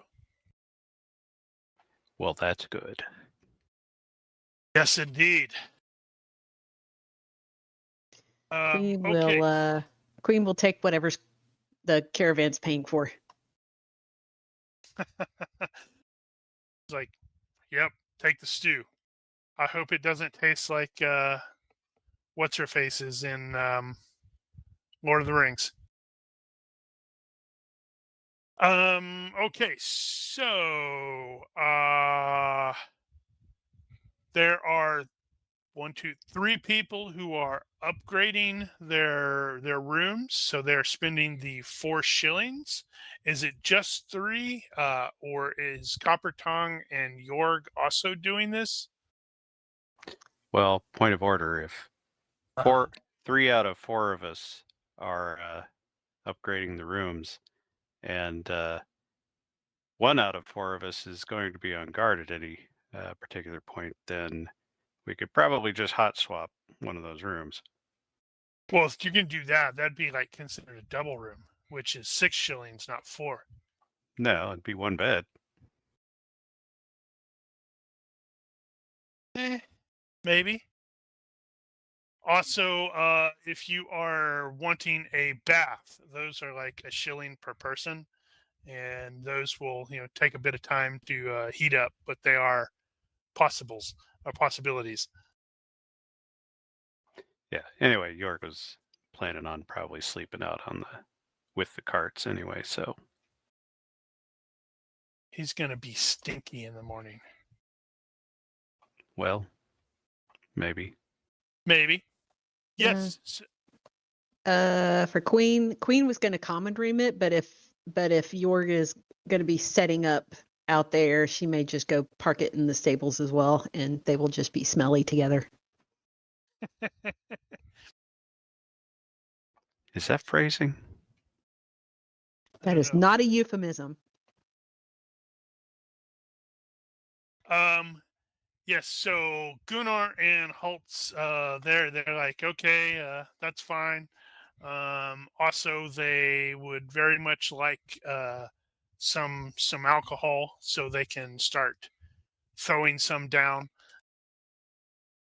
They're just planning on getting the pottage and then probably spending a lot of money on wine.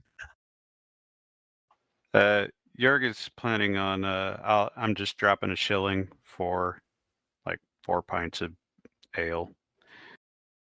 That's probably good enough for starters, at least. Not all at once, but overnight. And you can all at once. They won't mind. Well, I mean, that wouldn't necessarily hurt his feelings. Søren's going to get the best meal they have available, and he's going to buy himself a bottle of wine.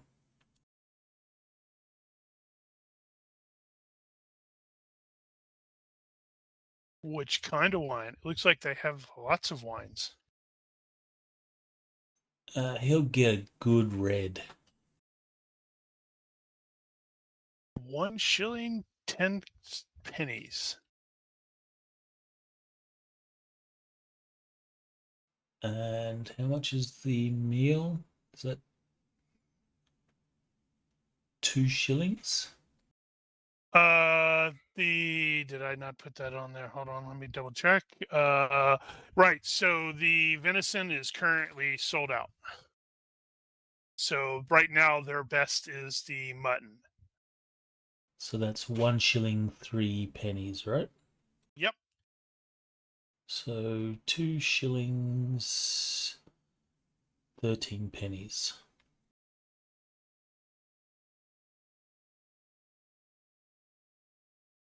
What? Because I can. Infus is totally going to do the same. Wah ha ha! I'm stealing all of his money. It's great, except he's going to get a white wine because, man. In fact, let me see, did he have carousing? Oh yeah, if you have compulsive carousing, I think that's Jorg. Mm-hmm. That's why he's hiding out there, because he's like, I just know what's going to happen, and it end badly. No, that's just a matter of convenience. Also, it might end badly with him dancing on tables. Compulsive carousing doesn't mean he has to get stupid drunk, and besides, it takes an awful lot to do that. He will try and find good company to share his meal. He'll buy a second bottle of wine for that purpose. And of course, by good company, he means a attractive lass. No, lady. Lass. Lass? Yeah, there's only one here. Well, there's Well, several. Well, there's also, I didn't bother with the people that are actually working. Oh, But it's there are like, there are people with no names here. Yes. Well, they may have names. I just didn't bother with the things. Well, he's happy to settle for a hot no name. Sabrina is Jurgen's sister, Except and he's not too good at that. It's because he hasn't taken a bath. But he gets bonuses for shouting meals and stuff. Yep. So either way, he'll find someone. If they talk to him, great. If they don't, he will just say, fine, you suck, and eat by himself. Okay, and noting the time, I think we're going to stop with you guys, those of you who are actually sitting there and eating, with your meals being delivered. Which is an odd place to stop it, but, you got to do what you got to do, I guess. Food.